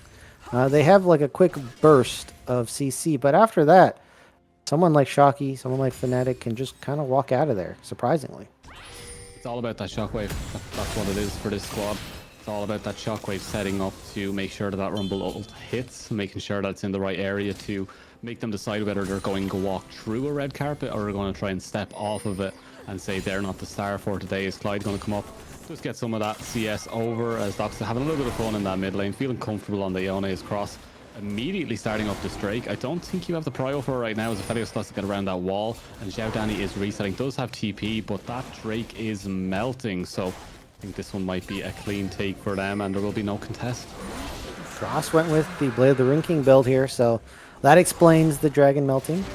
Might be punished for sticking around. Okay, sees the spells and dips out of the river here as they're trading a dragon apiece. Gold dead even. This is being very reminiscent of game number 1 here, Sater. Yeah, very reminiscent. Very, very safe, controlled. They really don't want to be the one to give up any leads. They don't want to see any mistakes. The Shocky right now is just getting chunked out by that overheated auto attack from PCL as it's actually starting to trade back and the all-out comes through. PCL flashes away immediately and Shocky getting the turnaround on that one. Yeah, Shocky actually blowing a flash and is recovered now in the CS department. Double MR items will probably help out the Cassante quite a bit here. I think that it looks like the first item completed for Lunar here, but not the case for Devin at the moment. If Devin has Collector on this back here, that would be a huge power spike for GHG.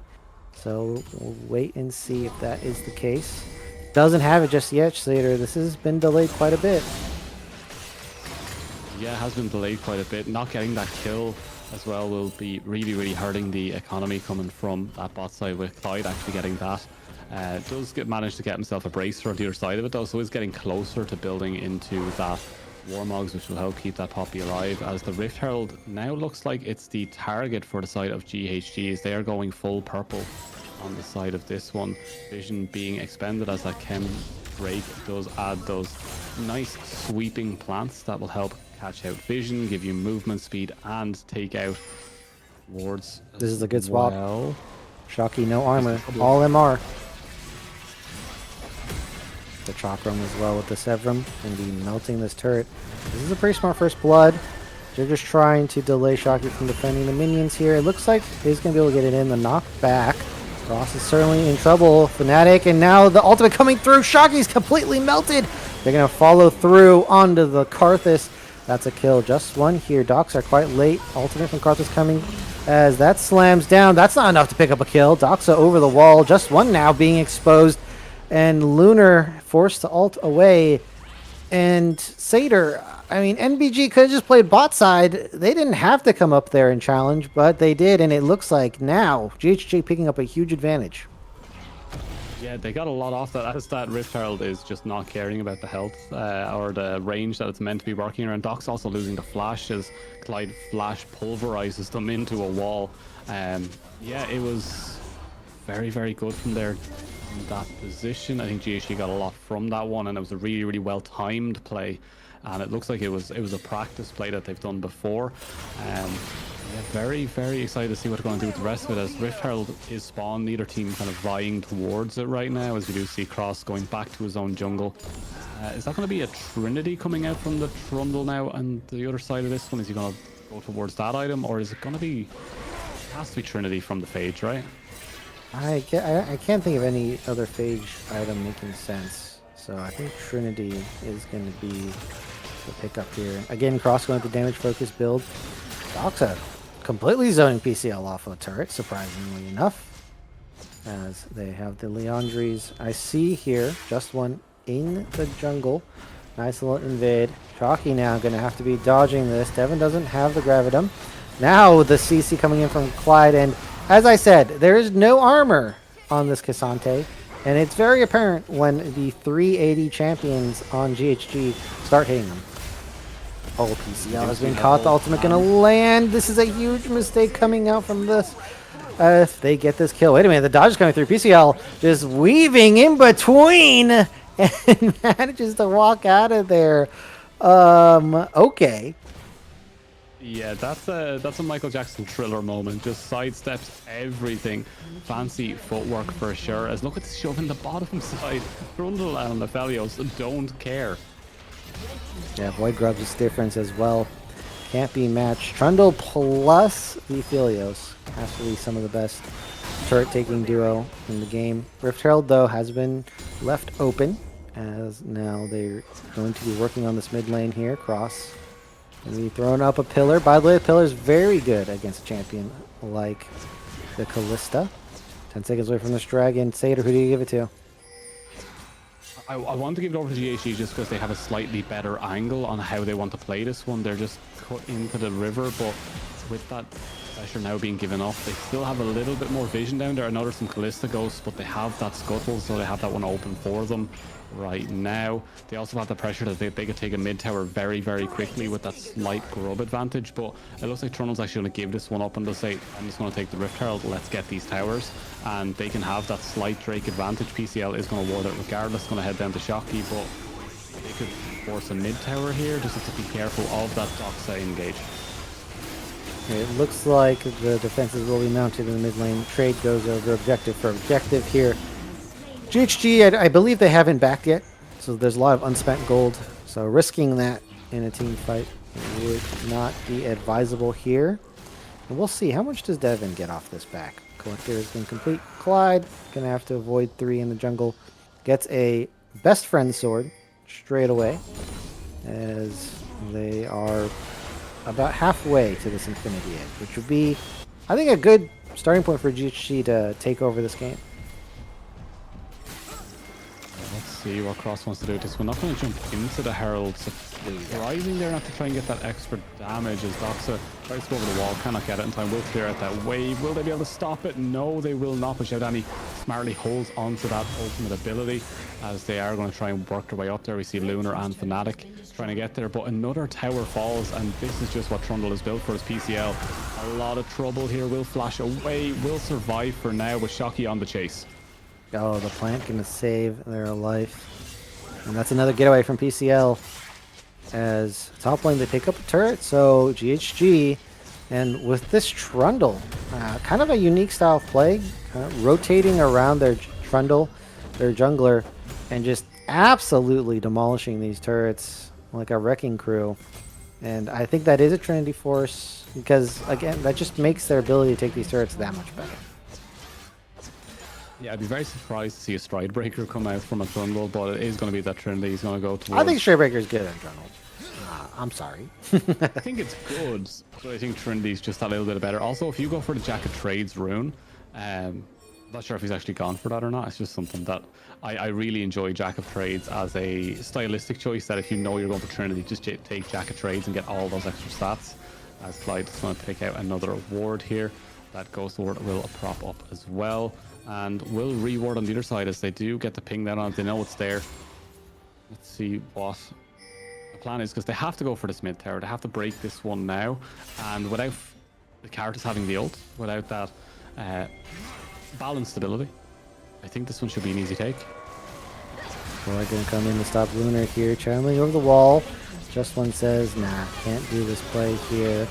Clyde might be looking for a bit of engage. The ultimate comes out from Devin here. Just One again in the front, but gets saved by Lunar. And now they're pressuring on. There is no Rift to take this one down, but in this turret taking department, this is a huge lead for GHG, and they've snowballed themselves quite effectively. Shocky is left out alone. There's no tier 2. So if they find Shocky here, are they going to do a collapse? Looks like that's not the case. As PCL here has been burning away at Shocky, but there is a lot of MR now. There's a lot of MR available. This is Titanic Rooker, and it's just absolutely crazy. We do see the crystal already coming out from Xiao Dani, the Blighted Jewel, so they're trying to already get that penetration in alongside the Sork boost, while on the other side we have that double DPS. All the masks possible for Rumble, as he is going mask on future. Let's see what Felios wants to go for here, because they're looking to back pretty soon, but I think that IE secondary should be trying to get that now. But I am pleasantly surprised with how well both ADCs have been farming this game, both on 200. 201 now with a free little ward there for Lunar, but they've both been on par with each other in terms of CS, and they've been smashing it.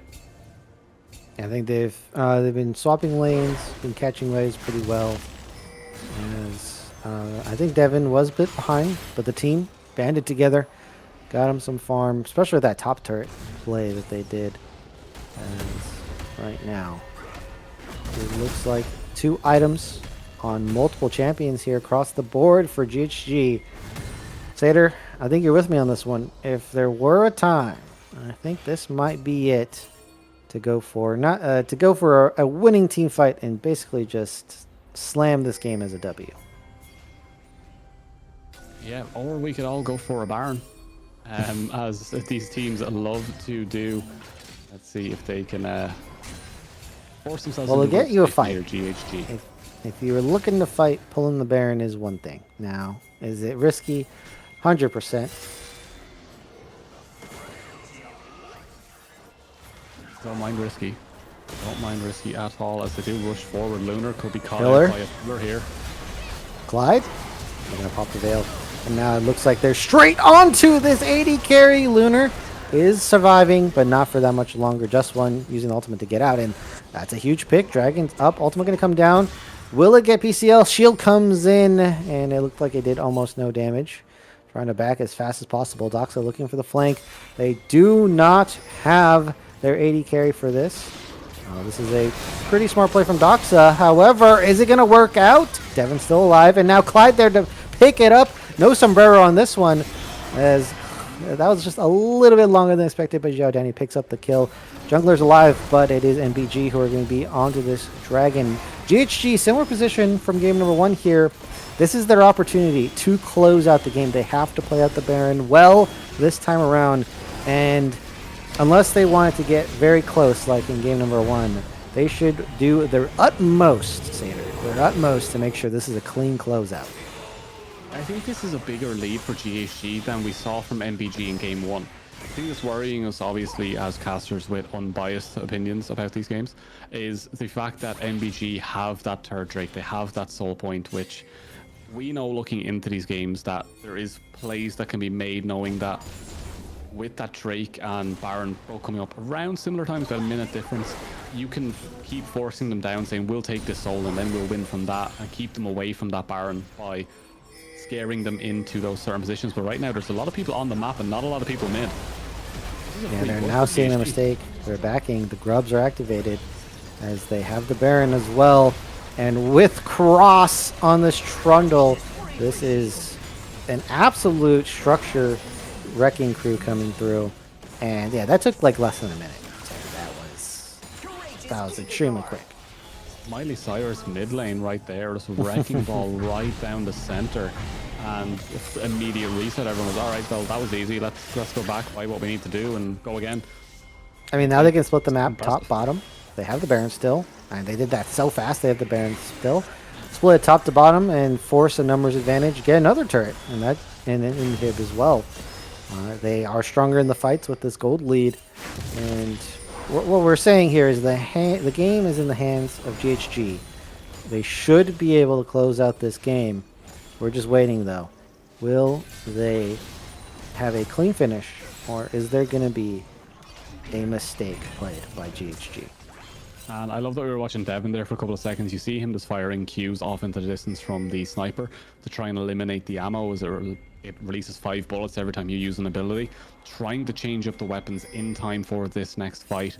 Wants to get off of the green and purple, want to move towards white and red or white and blue to try and maximize his ability to get the right guns at the right moment to shred through anyone that steps in his way. As Cross has been going in already. Oh, Clyde straight in. Gun. Now we have Fnatic.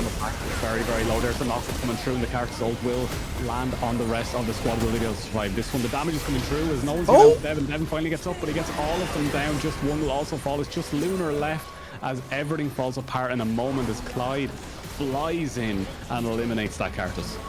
Oh, Clive was so close to death here. Now Doc's on the side, trying to pick up some kills, trying to save the game.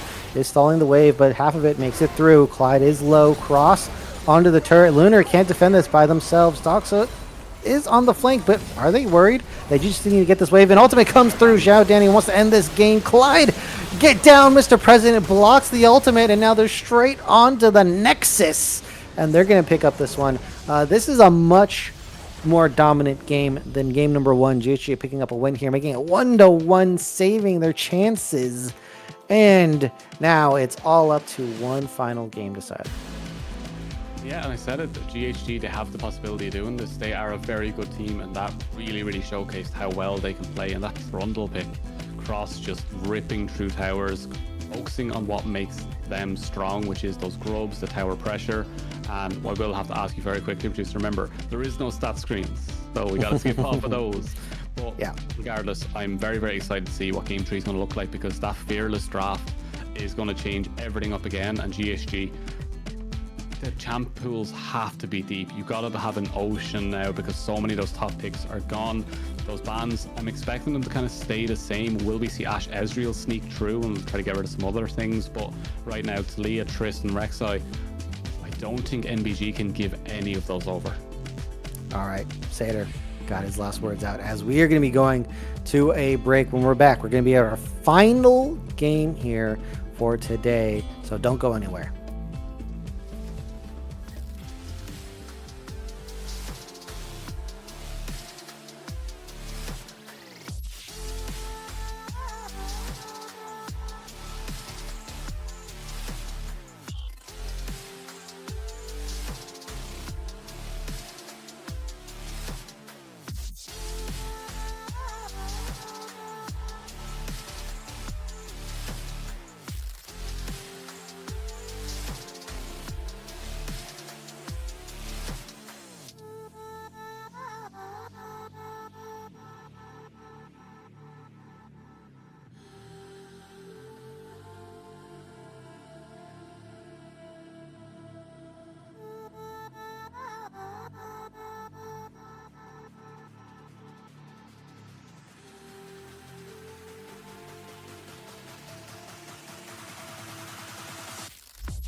Hello, everyone. Gentle Hearts Gaming have returned fire, even up the score 1-1. Now either team is up to win it. Sater, we've witnessed a much more dominant game here from GHG compared to game number 1. And I think the catalyst for this event, the start was actually Nightblood Gaming making a huge mistake up on the top side, trying to defend Shocky on that turret. And it just seemed from that point on that they lost control of this game, and it was GHG's to win. Yeah, I think that did kind of give them a good advantage, but I think the thing that really helped them is the fact that I think Cross was so comfortable and knew exactly where to be, what to do, and how to do it. And you could see him just go, grubs are important. Let's get them first. We can start forcing towers. We got Baron. I know I can push this. You just have to cover me. And they just got so comfortable in how strong they were that it felt like nothing could take them down. And then Clyde on the Poppy was just Yeah, shredding people. It was Clyde was great. good. Just immediate jumps in, knocks them down, slows them, and just sets everything up perfectly. And every single time Fnatic was near a wall, there was a Poppy there, and it just eliminates them. And across the entire team, everyone did exceptionally well. Xiaodani tempered that mid lane. Like I don't usually see. Maybe that's just my solo queue games where I see a Yone and go, "Oh well, mid is lost. Let's just not do this." And just kept Doxa in check. And Doxa didn't really have the same impact you would usually see from a Yone. And the best thing is he doesn't get to run it back. He doesn't get to do it again because you cannot pick Yone. Well, the Yasuo is up though, Sater. The Yasuo Oh, is still there, and another for thing. a Hail Mary, Yasuo might be picked in this last game. I think that the Poppy really shut down a lot of what NBG wanted to do. And so, shout out to the coaching staff there. Shout out to the pick that basically gave them a huge advantage in that game. The Cassante for Shocky ended up not being too effective. PCL successfully shutting down the Cassante from the get go. I mean, just absolutely flaying him with the flames of the fire spitter there. And PCL off to a nice lead. So both top laners kind of getting a win over the other one here, Sater. I kind of like that. I feel like for top laners, these guys are both evenly matched. They both have a win apiece, but it's coming to game number 3, and I mean, we might have a surprise pick here, but who do you think is kind of edging out on the top side? I think the fact that Shocky and PCL in game 1 was very, very even. There wasn't a lot of action up there. And both of them came to the late game. And I think Shocky just had the newer champion advantage alongside the rest of his team being quite strong. But PCL in game 2 had massive CS advantages, really forced that top lane and got a solo bolo before the jungler had actually arrived. So I think that gives me the idea that PCL is able to kind of exert his pressure a little bit more onto Shocky, while Shocky needs a little bit more of a team dynamic to get his advantages.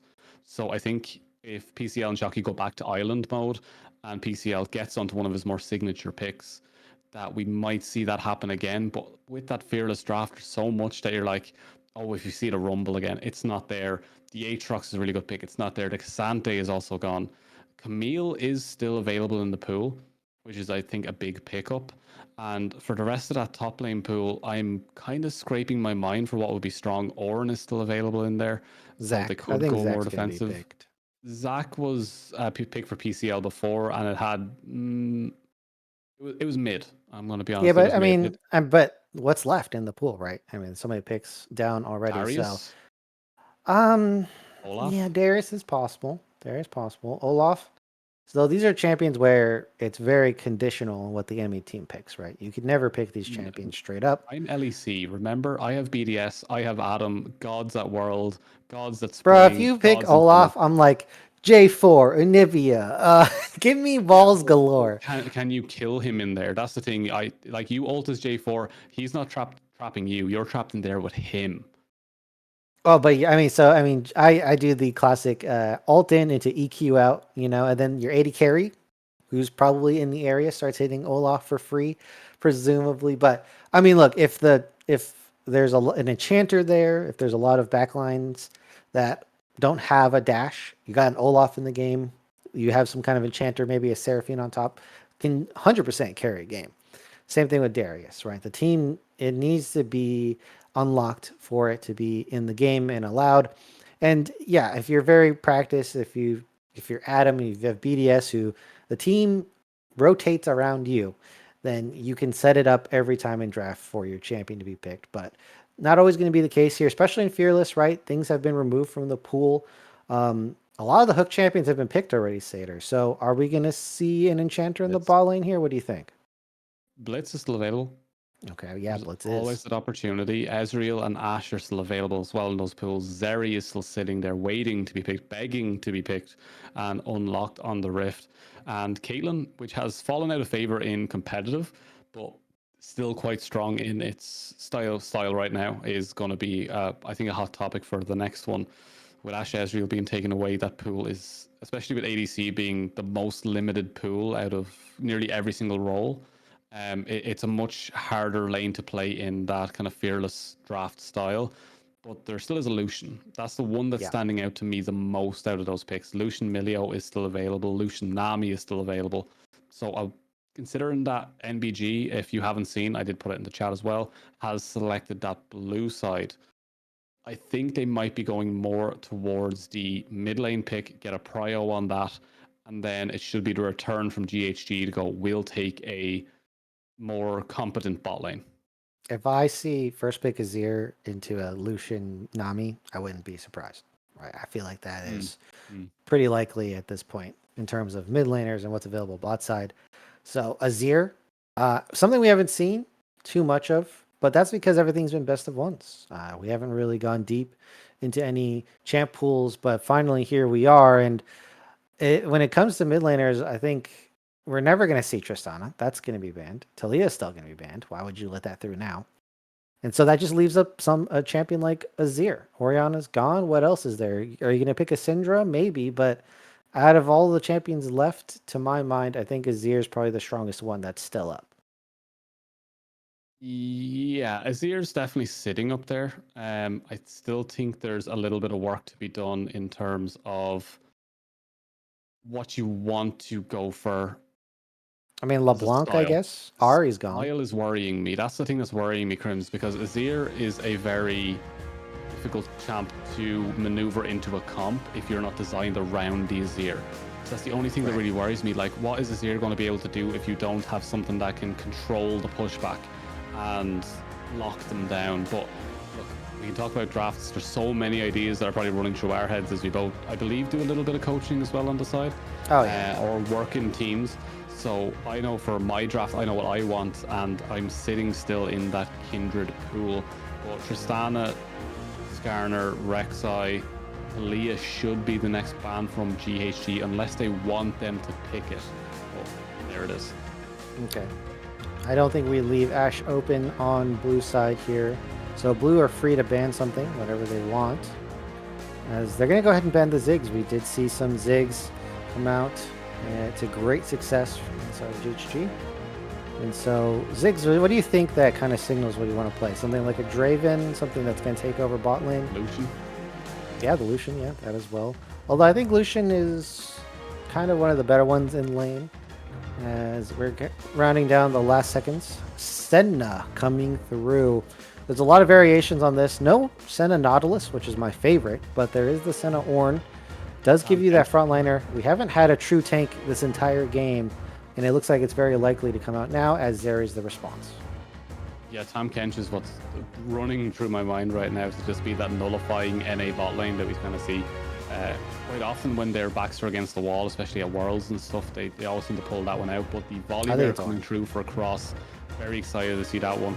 There's also a world where maybe they go for the likes of a Cho'Gath with the Senna. Just for that extra CC and burst straight away, but it will be an Ornn locked in here. Whether that is top or bot, we don't know just yet, so we'll have to keep an eye out for that one. But on the other side, this has to be a mid lane pickup or jungle here, right? I think Viego's pretty popular. Oh wow, just happened right there. Yep. Coach, by the way. Yeah, so Viego pretty popular into the Volibear because once you kill him, you just take over his body, and now you have a nice frontliner for your team. I think mid laner Azir pick is probably next up on the other side. So Azir gets snapped away. We kind of slept on the Senna. Comes through now. As I think NBG they have to either send bans topside or support. I'm leaning towards the support side. Where would you go with this one? What I'm worrying about more than anything else before we get into the next set of bans Is is Lulu. Yeah. there is a lack of damage currently in the mid game for NBG, so they need a good bit of damage to get through. And with the LeBlanc ban coming through, I'm expecting more. A Nico ban is surprising. That's more utility CC with a little bit of damage over the top of it. You don't really see a Nico one-shot something, but Viego needs a little bit of help off of this one as Jax is taking away this top side. I'm heavily wondering what the support is going to be. Seraphine is available as probably one of the top tiers. Rakan is also available. But it's going to be Camille. I think they're going to go for Syndra, actually, here. Syndra, in terms of burst damage, works with the Viego. Ari's not available, which is something you would pair up, as we have Mordekaiser into the Camille. There is no Renekton to pick in this Camille, so I don't think I like the Mordekaiser pick into it, but can give you an option to peel off some of the damage from GHG. There's the Syndra. Okay. Yeah, we have very nice choices coming through there for them. The Enchanter pool is not as limited as I expected it to be overall. So there is a lot of options there. There's also a world where Karma could fit in here just for an extra bit, but it's going to be a Zillion. That All right, is Clyde. Terrifying. Clyde's a bit crazy picking the Zillion here, but you know we've seen Zeri Zillions before. The double Z's is going to put you to sleep, but this is a bot lane that scales extremely hard because Zeri is difficult to kill. Now imagine a Zillion ultimate on top of that. I think right now the odd one out might actually be this Camille pickup here. Interesting top lane. This is probably something we haven't seen too much of overall in the meta. Camille versus Mordekaiser. I'm a bit worried on the Mordekaiser end because Mordekaiser can win early, but I don't think it's enough to dominate something like a Camille to take it out of the game, which is what you would hope for. Yeah, Mordekaiser is I don't know about that one. That one's kind of stun locked me for what to say about that one. Shocky, just I don't think that's the right pick for this one. Viego, I'm excited to see that one, and the Senna Ornn is always great to see, but honestly, Crims, this Mordekaiser scares me. Yeah, I don't know. I think it doesn't work with the comp as well because you're going to try to focus one target down, but Mordekaiser takes a target out of the fight. Might come in useful for peeling for their Senna here as we're getting a nice 5-point start. But yeah, I think that one's the odd one out for the side of NBG. I think there are other champions left on the top side pool, but Shocky goes with this one here. We'll see how they perform.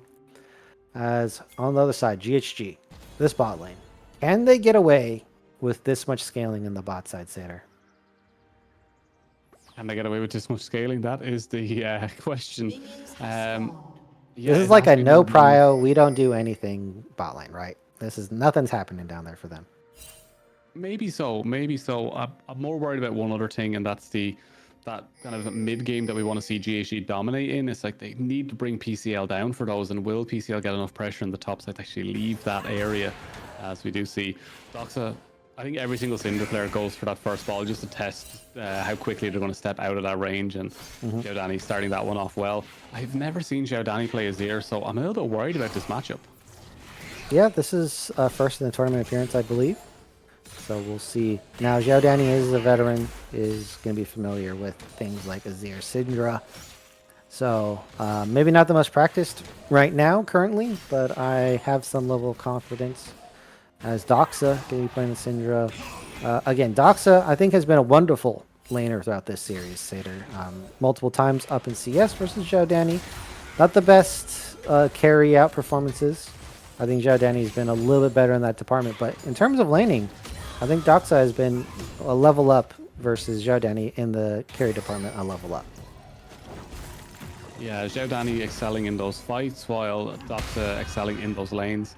Right now, Shocky is going to use that shrapnel to shred down, but will be walking away from PCL. PCL is getting a little bit too hurt by these, but we'll get some of that healing back with that extended scissor kick. See what PCL wants to do in terms of pressure here, because Viego is walking straight towards that top. Should get spotted out by the ward here, but Yeah, he knows that it's warded, so he's just staying to help alleviate pressure once again. Okay, this will be a nice bounce back for them. Joe Danny out of mana, but Doxa losing HP there. Cross is pretty much done with a full clear here, and now Fnatic has a full half side to do. I'm going to clear out that top side jungle after this wave goes in. It's kind of taking its time, but I think Shockey's going to get it in there eventually. Yeah, this could be a straight flash engage here from Cross if he so chooses to. He has the Q to maybe break that one down, but will choose to reset, head that back down towards that bot side and get that Scuttle Crab. Surprised to not see him try and force onto the top one as well, knowing that Viego was down camps. So yeah, a little bit slow on the uptake there, a little bit Cross, a little bit more apprehensive of maybe giving up something, as Viego can be quite strong, and that prio in the mid lane, Doxa will get there first, as Xiao Dani is starting to feel the pain of dark matter. Yeah, the spheres coming in, battering around Zhao Danny. They've done a lot to nerf the early clear potential of Azir, and so we're seeing the effect of that. Cross first onto this bottom scuttle, and is up in tempo quite a bit here. He's going to get spot on this ward. Lunar turning around. Clyde is here, hot pursuit.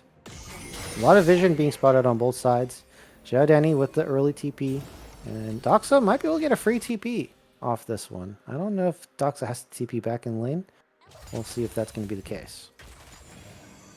Yeah, I think most mid laners in this situation will just use the TP anyway.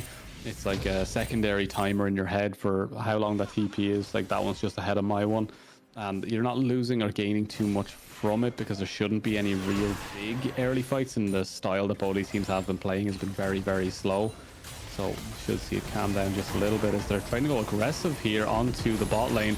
Devin will be able to step back from that stun, but Cross gets into position, decides not to stay, and maybe goes for this Drake early. Yeah, the Drake pickup would be nice for them, as the Zillion poke plus the Zeri actually doing quite a bit in that bot side. Cross onto this dragon here. I think they're going to need to push in this bottom wave, and right now Cross is a bit exposed to Doxa, but I don't think there's going to be a roam down, and I don't see a response from the side of NBG. So this is going to be basically a nice free pickup. And key, now that they've changed the timing on Dragon and Grubs here, Seder, Cross can just clear up to Grubs and contest that as well. Yeah, he should be able to fully be available on the map for all objectives, which will be very, very useful for them in the future. And that does mean there might be a fight up in this top side, which might be our first early look for how these comps are going to play out. And it is still going to be Fnatic getting the first look into here. Might be even trying to invade to use that sweeping plant, but no, he's going to go straight onto these Raptors, which Cross might be able to get to in time. Might be able to spot this one out. Does have that level lead for the moment. Does have that smite available, so he goes walk out smite. Gets it. Still a level up available for Fnatic, but Volibear will happily chew that camp. So full prio on this top side for Fnatic. And with Lunar coming up, no contest possible. Cross knows this is coming. Does not walk up there into that top side. Not diving bot side either. So this is an opportunity they could have flexed, but I guess trying to dive an Ornn with practically full HP with flash up right now might be a little bit silly. Yeah, it's also all the stacks the Sen is going to get off this one as well. We have to remember those stacks will definitely help them build up as they have put down the pings towards PCL. They are lane swapping this very quickly. And in our lovely interview yesterday, there was some choice words about how to play the game, and it's a gamble when you do things like this. Yeah, Slamboy did not like the lane swapping. PCL taking a bit of damage. Now that's going to be extended. Proccing the shield, the passive onto Shocky, but now half HP. Lunar's sticking up there. They're just totally okay with giving away plates on this bottom side to Devin. Kind of a scary proposition, but they're feeling confident in Shocky and Lunar up there on that top side. This is free power for Devin. And is it just going to be turret trade? Could be, unless PCL wants to pull the trigger on something, but right now Xiao Dang does get knocked back by that. Doesn't have the TP available, so PCL is going to throw down a ward, feeling the sting of not knowing Viego is just spotted out on that camp, so we'll now know as Doxa does see the bear enter the lane, steps back. PCL is under so much pressure under this tower. as they might choose to go for something here, but no, PCL will leave, and those plays will finally start to go over a little bit easier. Well, in the bot side, they still have a better advantage down here, no?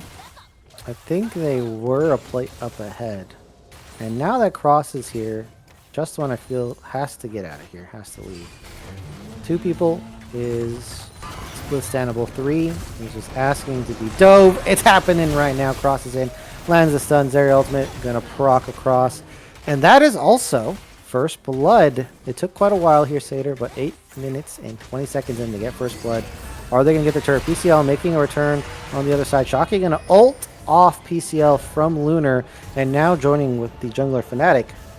Can they pull this off here, Satyr?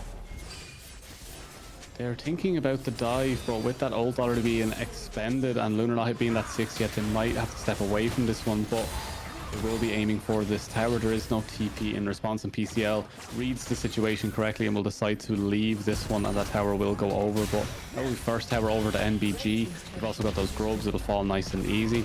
And the lane swap, does it work as well as we wanted it to in this situation?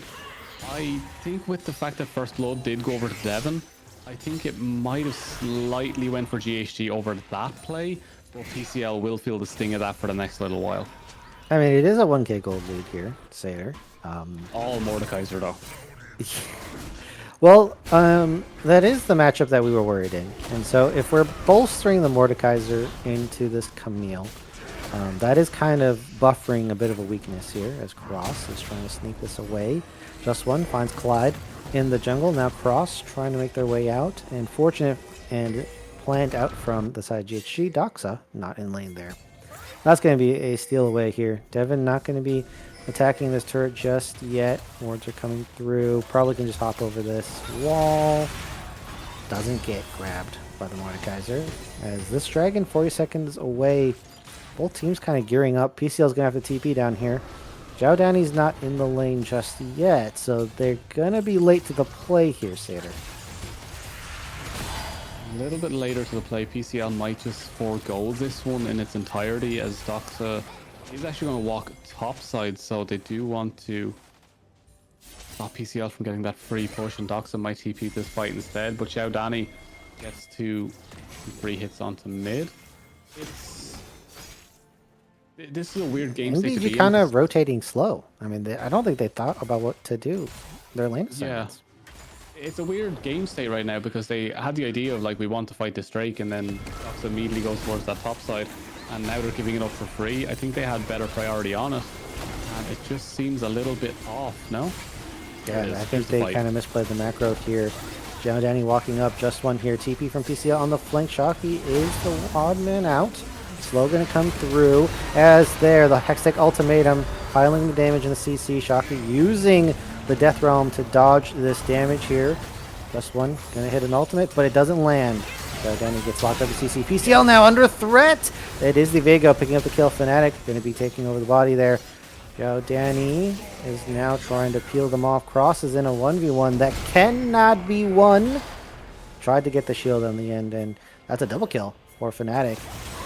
Wait a minute, Doxa, what are you doing here? Walking straight in the one unwarded area, gives over a free kill. This is going to be mid-prio for the side of NBG. They're going to grab an objective, and they're going to go for these plates here, Satyr. Yeah, they're going for grubs, they're going for plates, they're going for everything, but Zhao Danny is going to say no to that mid lane push. Will get stunned up off the back of it. It's going forward. Oh, the ultimate's still going to land. PCL now onto Shocky is going to be able to take this one down, possibly gets the slow, and here comes the Cross on the side. Rush straight at it. That's a free kill over to Shocky. Will they be able to save PCL? Yes, they will. The Zillion ult is there. They have to kill Fnatic fast enough, and they will shut down as it's returned, and Lunar now in a little bit of trouble as here comes the Zeri, and they will shred through that Senna, and GHG pull a play out of nowhere. They are able to collapse faster in that situation, and unfortunately for Shocky, pulling in Zhao Danny to get the ultimate onto himself, as this TP is going to match PCL and stop this one. A bit of greed, I think, from MBG. I think they thought they could very cool and calmly get some plates in the mid lane while getting the grubs. And I think they end up getting burned for spreading too thin. Yeah, they really spread their units out there, and with Doxa already falling in the bot side, it was a little bit messy, but now it's going to be a little bit messy for Cross as he is now caught in a horrible position as he will get taken out on the other side. Clyde now with that zillion speed will send time to the wall as he is out of that situation, but the thing we need to see is Fnatic versus Devon in this one, because both of them have 3 kills apiece, and they are currently the two you have to watch. PCL, Cross, Xiao Dani and Clyde are all just here to help Zeri get to where they need to be as Clyde will arrive back in the top side. The ult is just about available and PCL will easily be able to defend this one. On the other side, Lunar is scaling, Just One is scaling, Shocky is scaling. Good CS lead and has that Rylai's completed, but PCL got a big shutdown, has that Triforce. They're nearly even. Fnatic versus Devon, who can carry harder? Zeri versus Viego. I think there's a bit of an issue. You're pinning it as a 1v1, but we're playing a 5v5 game, and there is a support that's going to make Fnatic's job extremely difficult in the mid to late game, and that is Clyde on this Zillion, because Clyde's going to prevent a kill from going down if played correctly, and that makes Fnatic's job a bit more difficult to pull off here, because if you expend your ultimate and there's no kill, that is a huge loss for this Viego in a team fight, because you are squishy and you will die. Squishy and you will die. That's one way of putting it, but I put my trust in Devon to be able to land the right abilities. Get that Just One. Over the wall. They're being corralled. That's a double stun as it gets pulled back in, but there will be a jump out from Cross. He does have a zillion. Xiao Dani? But he's not in the fight. Xiao Dani is in the wrong position here, and there's PCL will go down. The fight is continuing. Cross trying to help peel for Devon. Devon does get eliminated by the Viego, and that's what I was talking about. They didn't get to use that Zillion ult to full effect, as they will get that Rift Herald and they will get a 4-for-1 off of the back of that. Yeah, that was quite a crazy team fight there. And I think it looked initially pretty good for GHG, but then a stun lands on the Devon, the damage gets cut. Xiao Dani, you know, sometimes as Azir it's hard to figure out, right? Because sometimes you just sit back, do damage. Other times you want to be the one engaging, throwing all the enemies into your teammates. And I feel like that was more of a damage situation for Azir. Yeah, Xiao Dani not hitting the mark there with the Azir just yet. That one item is not doing enough for him in the terms of damage, and we have to keep an eye on this pressure now coming from the Rift Herald. Where are they going to try and open up? And a one bad fight could open up an inhib. We've seen Rift Heralds do a lot of damage before, and let's hope that GSG can hold out for this one, as this Drake is now spawning. After losing such a big fight, momentum is going to be very, very tough for them. There is still that flash available for 3 members on the side of MBG, while on the other side it's looking very dry with just Cross with his available. They're trying to clear out this mid lane. They're using the Rift Herald. The Azir turret should buy them a lot of time, so this fight could be a decent one. They want this third Drake. They want it so badly. They want to get onto that soul point and Cross. He's also looking for the fight as well. He knows that this is a big one. They have position. They're on the dragon here. Rift Herald working its way on the mid lane. Just One is up in the front. PCL on the side. They see him in the pit, and so they can potentially block this flank from PCL. Kind of going in the favor of MBG, walking them off. Cross doesn't get the smite away. No ultimates used, and that was a bit of a dance for the dragon. Leads to a dragon for MBG, stopping the third dragon stack.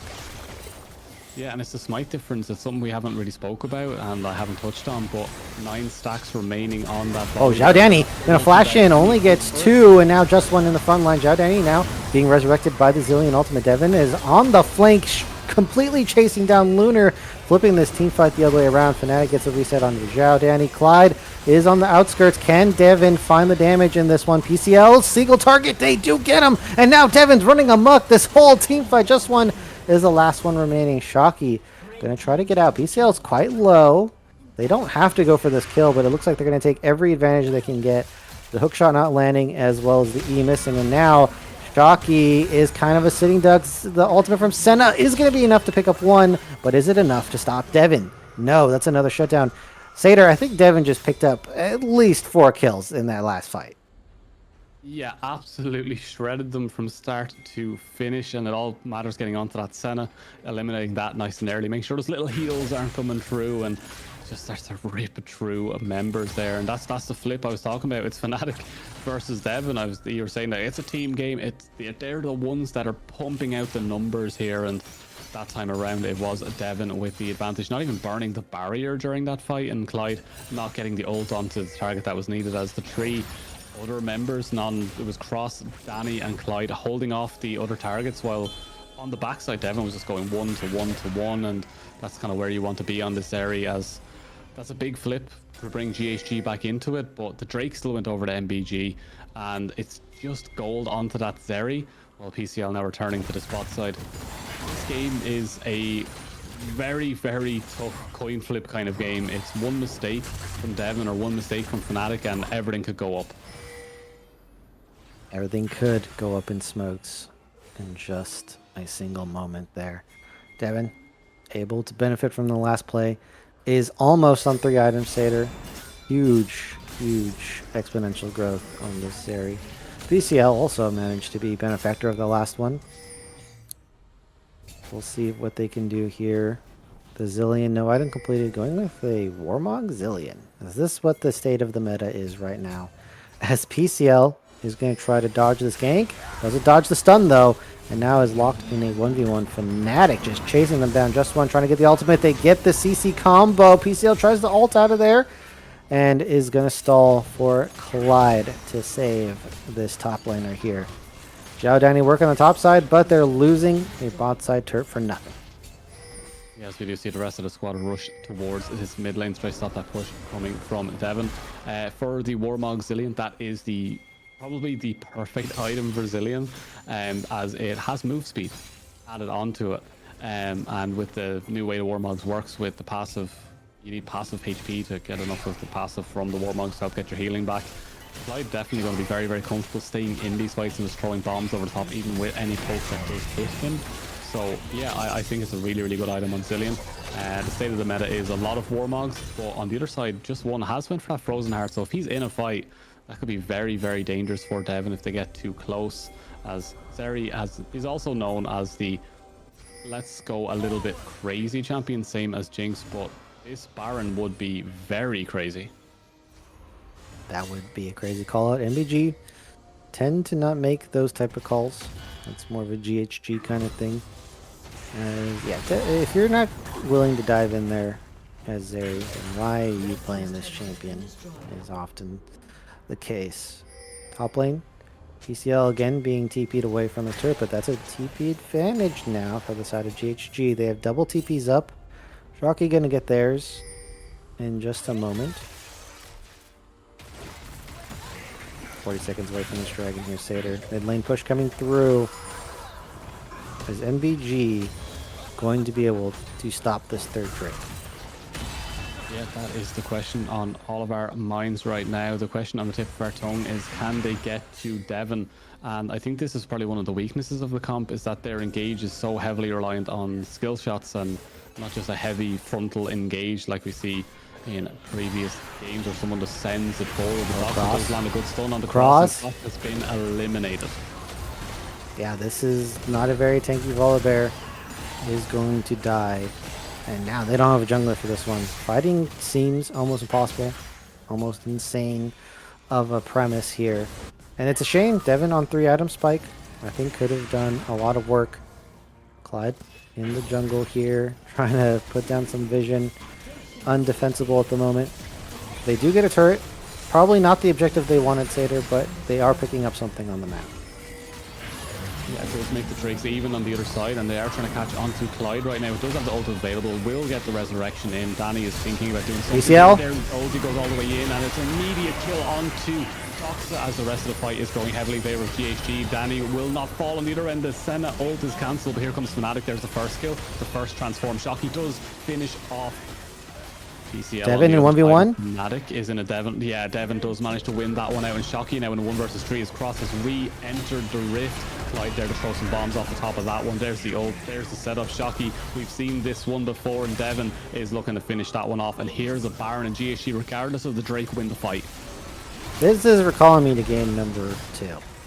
NBG going for a play that there's no way that they should. They take a fight topside, trying to challenge Gentle Hearts Gaming on their turret, while their jungler is doing dragon at the same time, spreading too thin, opting into a 4v5-4. I do not think good reasons, and Gentle Hearts Gaming again find a beneficial team fight, and this time picking up an early Baron. And I feel like NBG, I mean, they could just play this, take the small L, but it seems like in these last 2 games, they're just not willing to do that. Yeah, I think it's kind of coming off with the look, it's one of those situations where Fearless Draft kind of shows its stuff. It feels like there's a little bit of a lack of confidence in some of these picks. I'm not going to point out which ones because I don't like going out of my way to name players and say that they're not playing their best or they're inting this a little bit. I don't really like saying that, but there is a lack of confidence in some of these moments. I think you would agree with me here on that. Well, look, we can just look at the scoreboard and see for ourselves. As That'd be nice. we have Baron up minions, Azir. I love Azir when they're Baron minions. And look at this, eviscerating these turrets yet again. Doxa going for topside trade, but there's no wave clear. Without this Syndra, I feel like they're just giving up free gold and turrets here. GSL now in a 2v1. Probably can just stall it out. How well can they do? In the meanwhile, mid lane turret going down, and trading a top laner kill for your inhib is not worth it in my eyes here. Yeah, unless they can do something on this reverse engage and try and stop them getting back onto Doxa, as Cross is now in a little bit of trouble. It does land onto Devon, but will end up getting this tower, and they're trying their very best to stop, but that is Baron recalls, so they'll see one go back. Fnatic trying to stop the rest of the recalls, and Devon trying to step up for that one, but they do get the tower. They won't get the inhib as Doxa TPing out to make sure that they do not get collapsed on. And yeah, is that a mistake, that play? Is that a little bit too forward thinking, saying that yeah, we'll be able to get that inhib later? We got loads of towers off it. That's really good. They lost an inhib coming up to what is that kind of stage where one team fight ends it. Yeah, I don't think that was. You kind of just opened yourself up to lose the game right there. It's kind of hard to split push. Well, the enemy team has Baron because of those backs, like you're pointing out, and not the fact to mention they didn't trade inhibs. Like, you know, maybe if they had a Camille top doing that, that makes more sense because Camille's not going to be able to defend the waves that well, as opposed to a Syndra, and Camille also takes down turrets a lot faster. So I don't think that play makes sense. I feel like NBG here, they're kind of wilting under the pressure. And for a team that I thought really played it out, you know, nice, slow, and calm, this is seeming like this is their breaking point. Yeah, could we also get a quick check on the Senna stats, if that is possible? I just want to see what Senna is sitting on right. 91, nearly at that 100 mark. 120 is around the perfect mark. But right now, Clyde is going to land a perfect bomb onto Fnatic, so that's going to cut off any sneaky little plays coming from the VA. Devon has another item as well. Devon does. Yeah, he's up for that Bloodthirster now, getting very, very close to... I believe LDR would be the right option here for the last one, just to make sure the shred for Shocky and Just One is there. On the other side, Clyde is making sure that that ward stays alive. That pink is their new favorite friend. As it finally goes down, Clyde is going to get angry with this one and immediately land a bomb on Fnatic. Yeah, this dragon's coming up soon, but GHG, they can continue to pour pressure. They don't have to go for it at this moment. Fnatic's been trying to find an angle for quite a bit, but has been running into Clyde. Looks like GHG say, doesn't look like there's much of a play here. The defenses from NBG are holding. Let's just go for dragon. Try again next time. With the inhibitor down, they're free to make this play, and that is their third dragon finally going to be happening here. This game's kind of going quite a bit longer, and so I think that is also beneficial to Gentle Hearts Gaming here. They have the Zeri, they have the Azir, classic well-known late game carries. But Ornn and Senna. Yeah, versus the Senna. I think, but this is a lethality Senna, not a traditional one. A little more of a mid-game spiker. And so I think for HG, they're kind of in a comfortable spot. Damage coming from PCL right there was a little bit insane. I was trying to buy space Oh, now over to the get wall. away, and Chalky, you are surrounded by 4 Gentle Hearts gamers as they will take out that top laner just in time to set themselves up for a top push. Yeah, and this is what the Sewer Minions are doing. Buying them time here to make plays on the side lane just like that. They're going to recall everyone. I feel like maybe PCL could have just kept pushing. Keep putting the pressure on here. As we're about a minute away from Baron. And for NBG, Sater, I think that they're going to need to find a pick to win this one. But how are they going to generate this opportunity? It's tough. The comp doesn't have that same, the Clyde effect is what I'm going to call it from now on, where you have that Nautilus, you have that engage potential that he's pretty much, I think, one of those people that shot calls like, I can land a hook here and just goes. And missing that one, a lot of it has been down to Xiao Danny and PCL linking up well with those ults. And Xiao Danny, some of those ults on his ear have been absolutely beautiful to watch as he just slides in onto Doxa or Lunar and just eliminates those potential one-shots coming from the Syndra or that sustained lethality damage that's coming through from the Senna. So it is one of those. As Xiao Danny has pushed in that top side, they're heavily stuck in this mid lane, and Shocky is trying to keep a tab on PCL right now, as PCL starting to feel himself in that matchup as there's a big fight going on down there, as PCL will escape for now. And what is going to be the answer here, because Baron is just sitting there menacingly. All right, they're going to push up this wave. Now they're going to retreat. I would prefer one Azir turret back, but that'll do. This will buy them some time, a couple seconds. Should be able to destroy this Baron in just a couple. Clyde going to provide the zone while the team is going here. TP going to be called down from Shocky. I think it's going to get canceled, and it is. Doxa here now. Fanatics onto Clyde, but this is going to be a lot of wasted effort. Xiao Danny going to flash into Doxa, and the CC train follows. There's going to be a body takeover from Fnatic going in onto Clyde. Clyde's going to go down, and I think maybe just a step too far. PCL also dies, and Gentle Hearts Gaming, they get the Baron, but it seems like that was not a good play.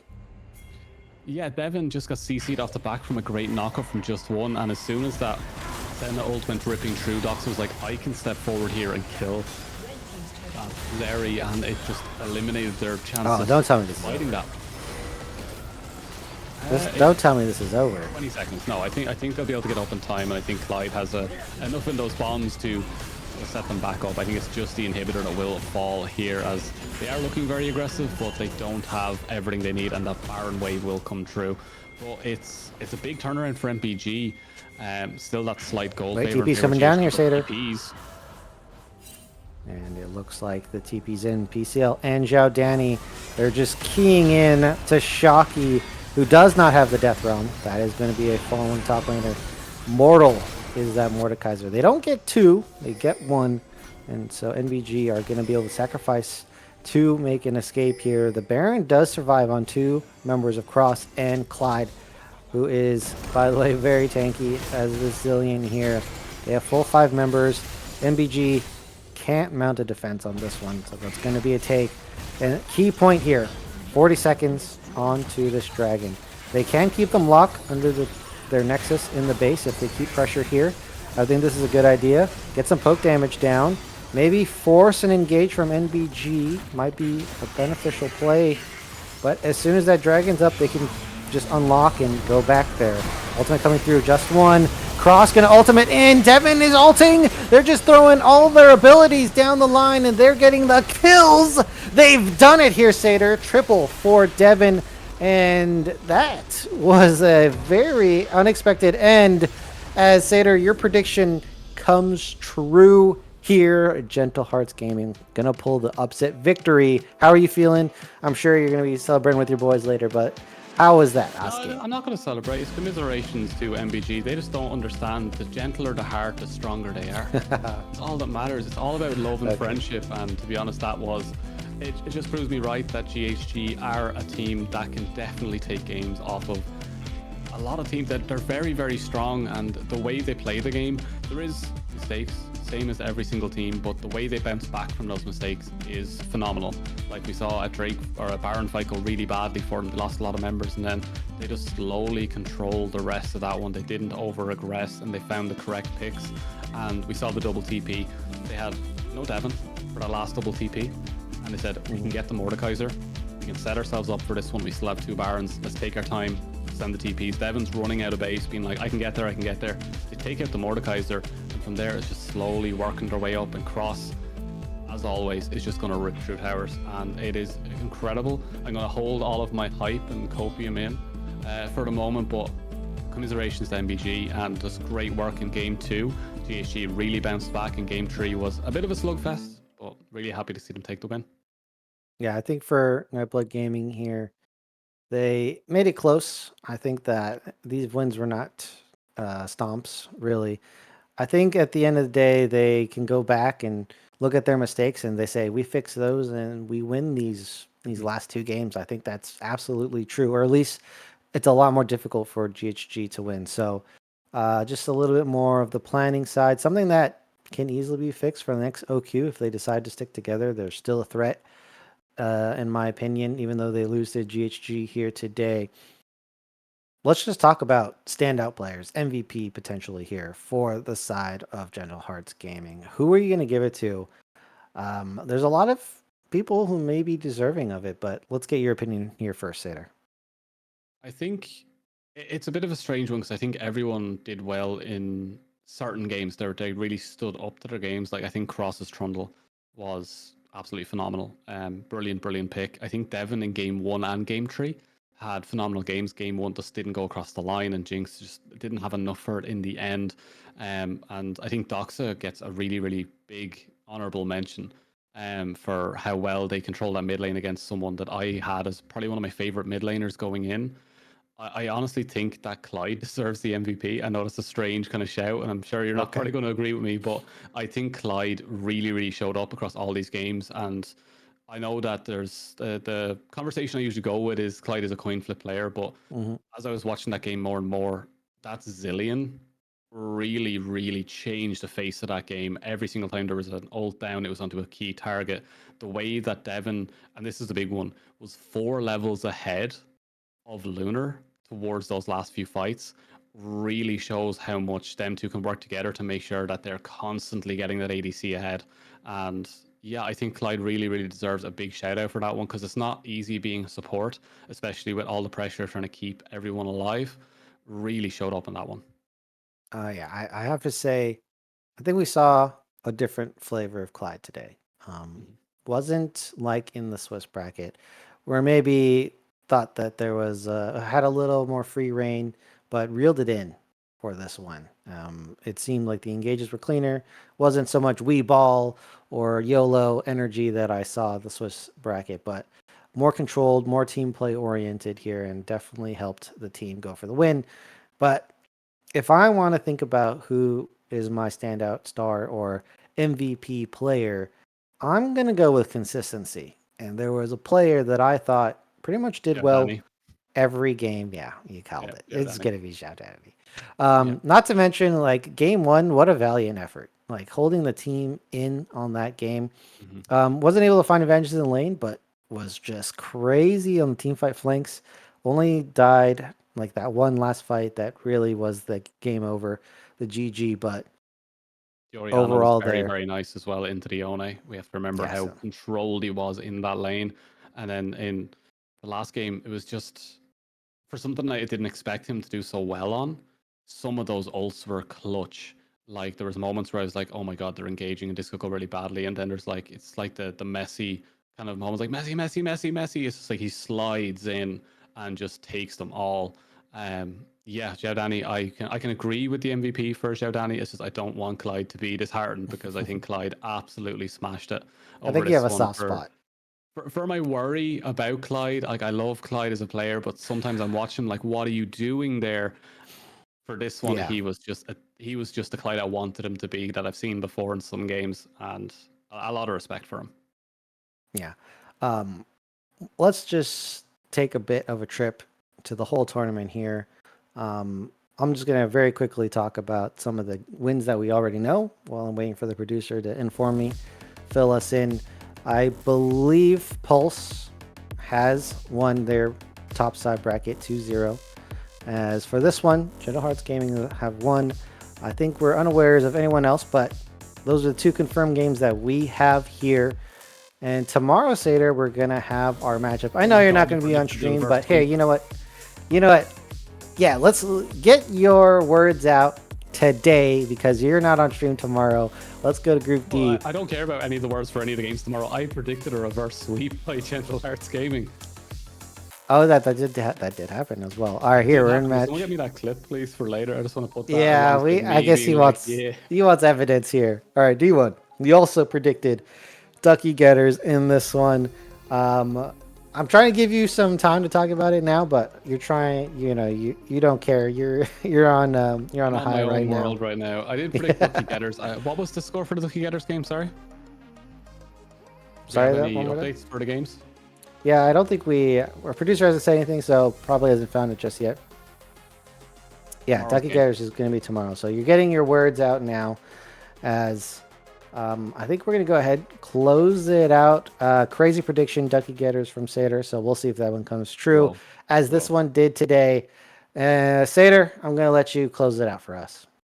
Yeah, so thank you so much, everyone, for jumping in. Also, our producer, and also for the Challengers League for jumping in and allowing us to actually cover these games, as it is my first time getting to watch the NACL, and I am very, very excited to jump into more open qualifiers in the future, and already delighted with GHG. Big congratulations to my boys. Can't wait to see y'all again. And Toki B, I'm hoping you're having a good night, and that's thank you from us and everyone here. See y'all soon.